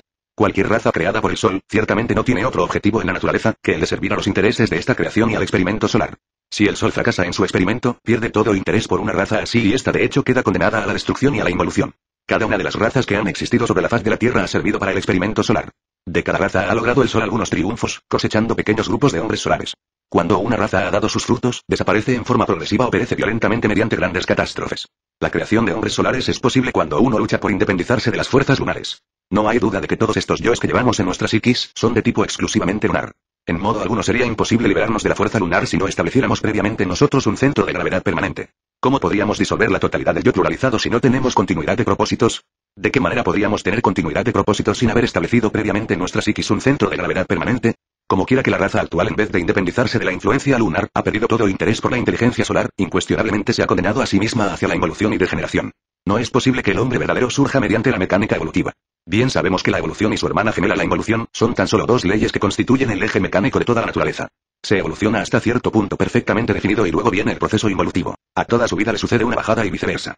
Nosotros somos exclusivamente máquinas controladas por distintos yoes. Servimos a la economía de la naturaleza, no tenemos una individualidad definida como suponen equivocadamente muchos pseudo-esoteristas y pseudo-ocultistas. Necesitamos cambiar con urgencia máxima a fin de que los gérmenes del hombre den sus frutos. Solo trabajando sobre sí mismos con verdadera continuidad de propósitos y sentido completo de responsabilidad moral podemos convertirnos en hombres solares. Esto implica consagrar la totalidad de nuestra existencia al trabajo esotérico sobre sí mismos. Aquellos que tienen esperanza en llegar al estado solar mediante la mecánica de la evolución, se engañan a sí mismos y se condenan de hecho a la degeneración involutiva. En el trabajo esotérico no podemos darnos el lujo de la versatilidad. Esos que tienen ideas veletas, esos que hoy trabajan sobre su psiquis y mañana se dejan tragar por la vida, esos que buscan evasivas, justificaciones, para abandonar el trabajo esotérico degenerarán e involucionarán. Algunos aplazan el error, dejan toda para un mañana mientras mejoran su situación económica, sin tener en cuenta que el experimento solar es algo muy distinto a su criterio personal y a sus consabidos proyectos. No es tan fácil convertirse en hombre solar cuando cargamos la luna en nuestro interior, el ego es lunar. La Tierra tiene dos lunas. La segunda de esta es llamada Lilith y se halla un poco más distante que la luna blanca. Los astrónomos suelen ver a Lilith como una lenteja pues es de muy poco tamaño. Esa es la luna negra. Las fuerzas más siniestras del ego llegan a la Tierra desde Lilith y producen resultados psicológicos infrahumanos y bestiales. Los crímenes de la prensa roja, asesinatos más monstruosos de la historia, los delitos más insospechados, etcétera, etcétera, etcétera, se deben a las ondas vibratorias de Lilith. La doble influencia lunar representada en el ser humano mediante el ego que carga en su interior hace de nosotros un verdadero fracaso. Si no vemos la urgencia de entregar la totalidad de nuestra existencia al trabajo sobre sí mismos con el propósito de liberarnos de la doble fuerza lunar, terminaremos tragados por la luna, involucionando, degenerando cada vez más y más dentro de ciertos estados que bien podríamos calificar de inconscientes e infraconscientes. Lo grave de todo esto es que no poseemos la verdadera individualidad. Si tuviéramos un centro de gravedad permanente trabajaríamos de verdad seriamente hasta lograr el estado solar. Hay tantas disculpas en estas cuestiones, hay tantas evasivas, existen tantas atracciones fascinantes, que de hecho suele hacerse casi imposible comprender por tal motivo la urgencia del trabajo esotérico. Sin embargo, el pequeño margen que tenemos del libre albedrío y la enseñanza gnóstica orientada hacia el trabajo práctico, podrían servirnos de basamento para nuestros nobles propósitos relacionados con el experimento solar. La mente veleta no entiende lo que aquí estamos diciendo, lee este capítulo y posteriormente lo olvida. Viene después otro libro y otro, y al final concluimos afiliándonos a cualquier institución que nos venda pasaporte para el cielo, que nos hable en forma más optimista, que nos asegure comodidades en el más allá. Así son las gentes, meras marionetas controladas por hilos invisibles, muñecos mecánicos con ideas veletas y sin continuidad de propósitos. Capítulo 31. El trabajo esotérico gnóstico. Es urgente estudiar la gnosis y utilizar las ideas prácticas que en esta obra damos para trabajar seriamente sobre sí mismos. Sin embargo, no podríamos trabajar sobre sí mismos con la intención de disolver tal o cual yo sin haberlo observado previamente. La observación de sí mismo permite que penetre un rayo de luz en nuestro interior. Cualquier yo se expresa en la cabeza de un modo, en el corazón de otro modo y en el sexo de otro modo. Necesitamos observar al yo que en un momento dado hayamos atrapado, urge verlo en cada uno de estos 3 centros de nuestro organismo. En relación con otras gentes, si estamos alertas y vigilantes como el vigía en época de guerra, nos autodescubrimos. ¿Recuerda usted a qué hora le hirieron su vanidad? ¿Su orgullo? ¿Qué fue lo que más le contrarió en el día? ¿Por qué tuvo esa contrariedad? ¿Cuál su causa secreta? Estudia esto, observe su cabeza, corazón y sexo. La vida práctica es una escuela maravillosa. En la interrelación podemos descubrir esos yoes que en nuestro interior cargamos. Cualquier contrariedad, cualquier incidente, puede conducirnos mediante la autoobservación íntima, al descubrimiento de un yo, ya sea este de amor propio, envidia, celos, ira, codicia, sospecha, calumnia, lujuria, etcétera, etcétera, etcétera. Necesitamos conocernos a sí mismos antes de poder conocer a los demás. Es urgente aprender a ver el punto de vista ajeno. Si nos ponemos en el lugar de los demás, descubrimos que los defectos psicológicos que endilgamos, los tenemos muy sobrados en nuestro interior. Amar al prójimo es indispensable, mas uno no podría amar a otros si antes no aprende a ponerse en la posición de otra persona en el trabajo esotérico. La crueldad continuará existiendo sobre la faz de la tierra, en tanto no hayamos aprendido a ponernos en el lugar de otros. Mas si uno no tiene el valor de verse a sí mismo, ¿cómo podría colocarse en el lugar de otros? ¿Por qué habríamos de ver exclusivamente la parte mala de otras personas? La antipatía mecánica hacia otra persona que por vez primera conocemos, indica que no sabemos ponernos en el lugar del prójimo, que no amamos al prójimo, que tenemos la conciencia demasiado dormida. ¿Nos cae muy antipática determinada persona? ¿Por qué motivo? Tal vez bebe. Observémonos, ¿estamos seguros de nuestra virtud? ¿Estamos seguros de no cargar en nuestro interior el yo de la embriaguez? Mejor sería que al ver un borracho haciendo payasadas dijéramos, este soy yo, ¿qué payasadas estoy haciendo? Es usted una mujer honesta y virtuosa y por ello le cae mal cierta dama. Siente antipatía por ella. ¿Por qué? ¿Se siente muy segura de sí misma? ¿Cree usted que dentro de su interior no tiene el yo de la lujuria? ¿Piensa que aquella dama desacreditada por sus escándalos y lascivias es perversa? ¿Está usted segura de que en su interior no existe la lascivia y perversidad que usted ve en esa mujer? Mejor sería que se autoobservase íntimamente y que en profunda meditación ocupase el lugar de aquella mujer a quien aborrece. Es urgente valorizar el trabajo esotérico gnóstico, es indispensable comprenderlo y apreciarlo si es que en realidad anhelamos un cambio radical. Se hace indispensable saber amar a nuestros semejantes, estudiar la gnosis y llevar esta enseñanza a todas las gentes, de lo contrario caeremos en el egoísmo. Si uno se dedica al trabajo esotérico sobre sí mismo, pero no da la enseñanza a los demás, su progreso íntimo se torna muy difícil por falta de amor al prójimo. El que da, recibe y mientras más dé, más recibirá, pero al que nada da hasta lo que tiene le será quitado. Esa es la ley. Capítulo 32. La oración en el trabajo. Observación, juicio y ejecución, son los 3 factores básicos de la disolución. Primero, se observa. Segundo, se enjuicia. Tercero, se ejecuta. A los espías en la guerra, primero se les observa. Segundo se les enjuicia. Tercero se les fusila. En la interrelación existe autodescubrimiento y autorrevelación. Quien renuncia a la convivencia con sus semejantes, renuncia también al autodescubrimiento. Cualquier incidente de la vida, por insignificante que parezca, indubitablemente tiene por causa un actor íntimo en nosotros, un agregado psíquico, un yo. El autodescubrimiento es posible cuando nos encontramos en estado de alerta percepción, alerta novedad. Yo, descubierto infraganti, debe ser observado cuidadosamente en nuestro cerebro, corazón y sexo. Un yo cualquiera de lujuria podría manifestarse en el corazón como amor, en el cerebro como un ideal, mas al poner atención al sexo, sentiríamos cierta excitación morbosa e inconfundible. El enjuiciamiento de cualquier yo debe ser definitivo. Necesitamos sentarle en el banquillo de los acusados y juzgarle despiadadamente. Cualquier evasiva, justificación, consideración, debe ser eliminada, si es que en verdad hacemos conscientes del yo que anhelamos extirpar de nuestra psiquis. Ejecución es diferente. No sería posible ejecutar a un yo cualquiera, sin haberle previamente observado y enjuiciado. Oración en el trabajo psicológico es fundamental para la disolución. Necesitamos de un poder superior a la mente, si es que en realidad deseamos desintegrar tal o cual yo. La mente por sí misma nunca podría desintegrar ningún yo, esto es irrebatible, irrefutable. Orar es platicar con Dios. Nosotros debemos apelar a Dios Madre en nuestra intimidad, si es que en verdad queremos desintegrar yoes. Quien no ama a su madre, el hijo ingrato, fracasará en el trabajo sobre sí mismo. Cada uno de nosotros tiene su madre divina particular, individual, ella en sí misma, es una parte de nuestro propio ser, pero derivado. Todos los pueblos antiguos adoraron a Dios Madre en lo más profundo de nuestro ser. El principio femenino del Eterno es Isis, María, Transin, Cibeles, Rea, Adonía, Insoberta, etcétera, etcétera, etcétera. Si en lo meramente físico tenemos padre y madre, en lo más hondo de nuestro ser tenemos también a nuestro Padre que está en secreto y a nuestra divina Madre Kundalini. Hay tantos padres en el cielo cuantos hombres en la tierra. Dios Madre en nuestra propia intimidad es el aspecto femenino de nuestro Padre que está en secreto. Él y ella son ciertamente las 2 partes superiores de nuestro ser íntimo. Indubitablemente él y ella son nuestro mismo ser real más allá del yo de la psicología. Él se desdobla en ella y manda, dirige, instruye. Ella elimina los elementos indeseables que en nuestro interior llevamos, a condición de un trabajo continuo sobre sí mismo. Cuando hayamos muerto radicalmente, cuando todos los elementos indeseables hayan sido eliminados después de muchos trabajos conscientes y padecimientos voluntarios, nos fusionaremos e integraremos con el Padre Madre, entonces seremos dioses terriblemente divinos, más allá del bien y del mal. Nuestra Madre Divina particular, individual, mediante sus poderes flamígeros puede reducir a polaridad cósmica a cualquiera de esos tantos yoes, que haya sido previamente observado y enjuiciado. En modo alguno sería necesaria una fórmula específica para rezarle a nuestra Madre Divina interior. Debemos ser muy naturales y simples al dirigirnos a ella. El niño que se dirige a su madre, nunca tiene fórmulas especiales, dice lo que sale de su corazón y eso es todo. Ningún yo se disuelve instantáneamente. Nuestra Divina Madre debe trabajar y hasta sufrir muchísimo antes de lograr una aniquilación de cualquier yo. Volveos introvertidos, dirigid vuestra plegaria hacia adentro, buscando dentro de vuestro interior a vuestra divina señora y con súplicas sinceras podéis hablarle. Rogadle desintegre aquello que hayáis previamente observado y enjuiciado. El sentido de autoobservación íntima, conforme se vaya desarrollando, os permitirá verificar el avance progresivo de vuestro trabajo. Comprensión, discernimiento, son fundamentales, sin embargo se necesita de algo más si es que en realidad queremos desintegrar el mí mismo. La mente puede darse el lujo de rotular cualquier defecto, pasarlo de un departamento a otro, exhibirlo, esconderlo, etc., mas nunca podría alterarlo fundamentalmente. Se necesita de un poder especial superior a la mente, de un poder flamígero capaz de reducir a cenizas cualquier defecto. Stella Maris, nuestra divina madre, tiene ese poder, puede pulverizar cualquier defecto psicológico. Nuestra madre divina, vive en nuestra intimidad, más allá del cuerpo, de los afectos y la mente. Ella es por sí misma un poder ígneo superior a la mente. Nuestra madre cósmica particular, individual, posee sabiduría, amor y poder. En ella existe absoluta perfección. Las buenas intenciones y la repetición constante de las mismas, de nada sirven, a nada conducen.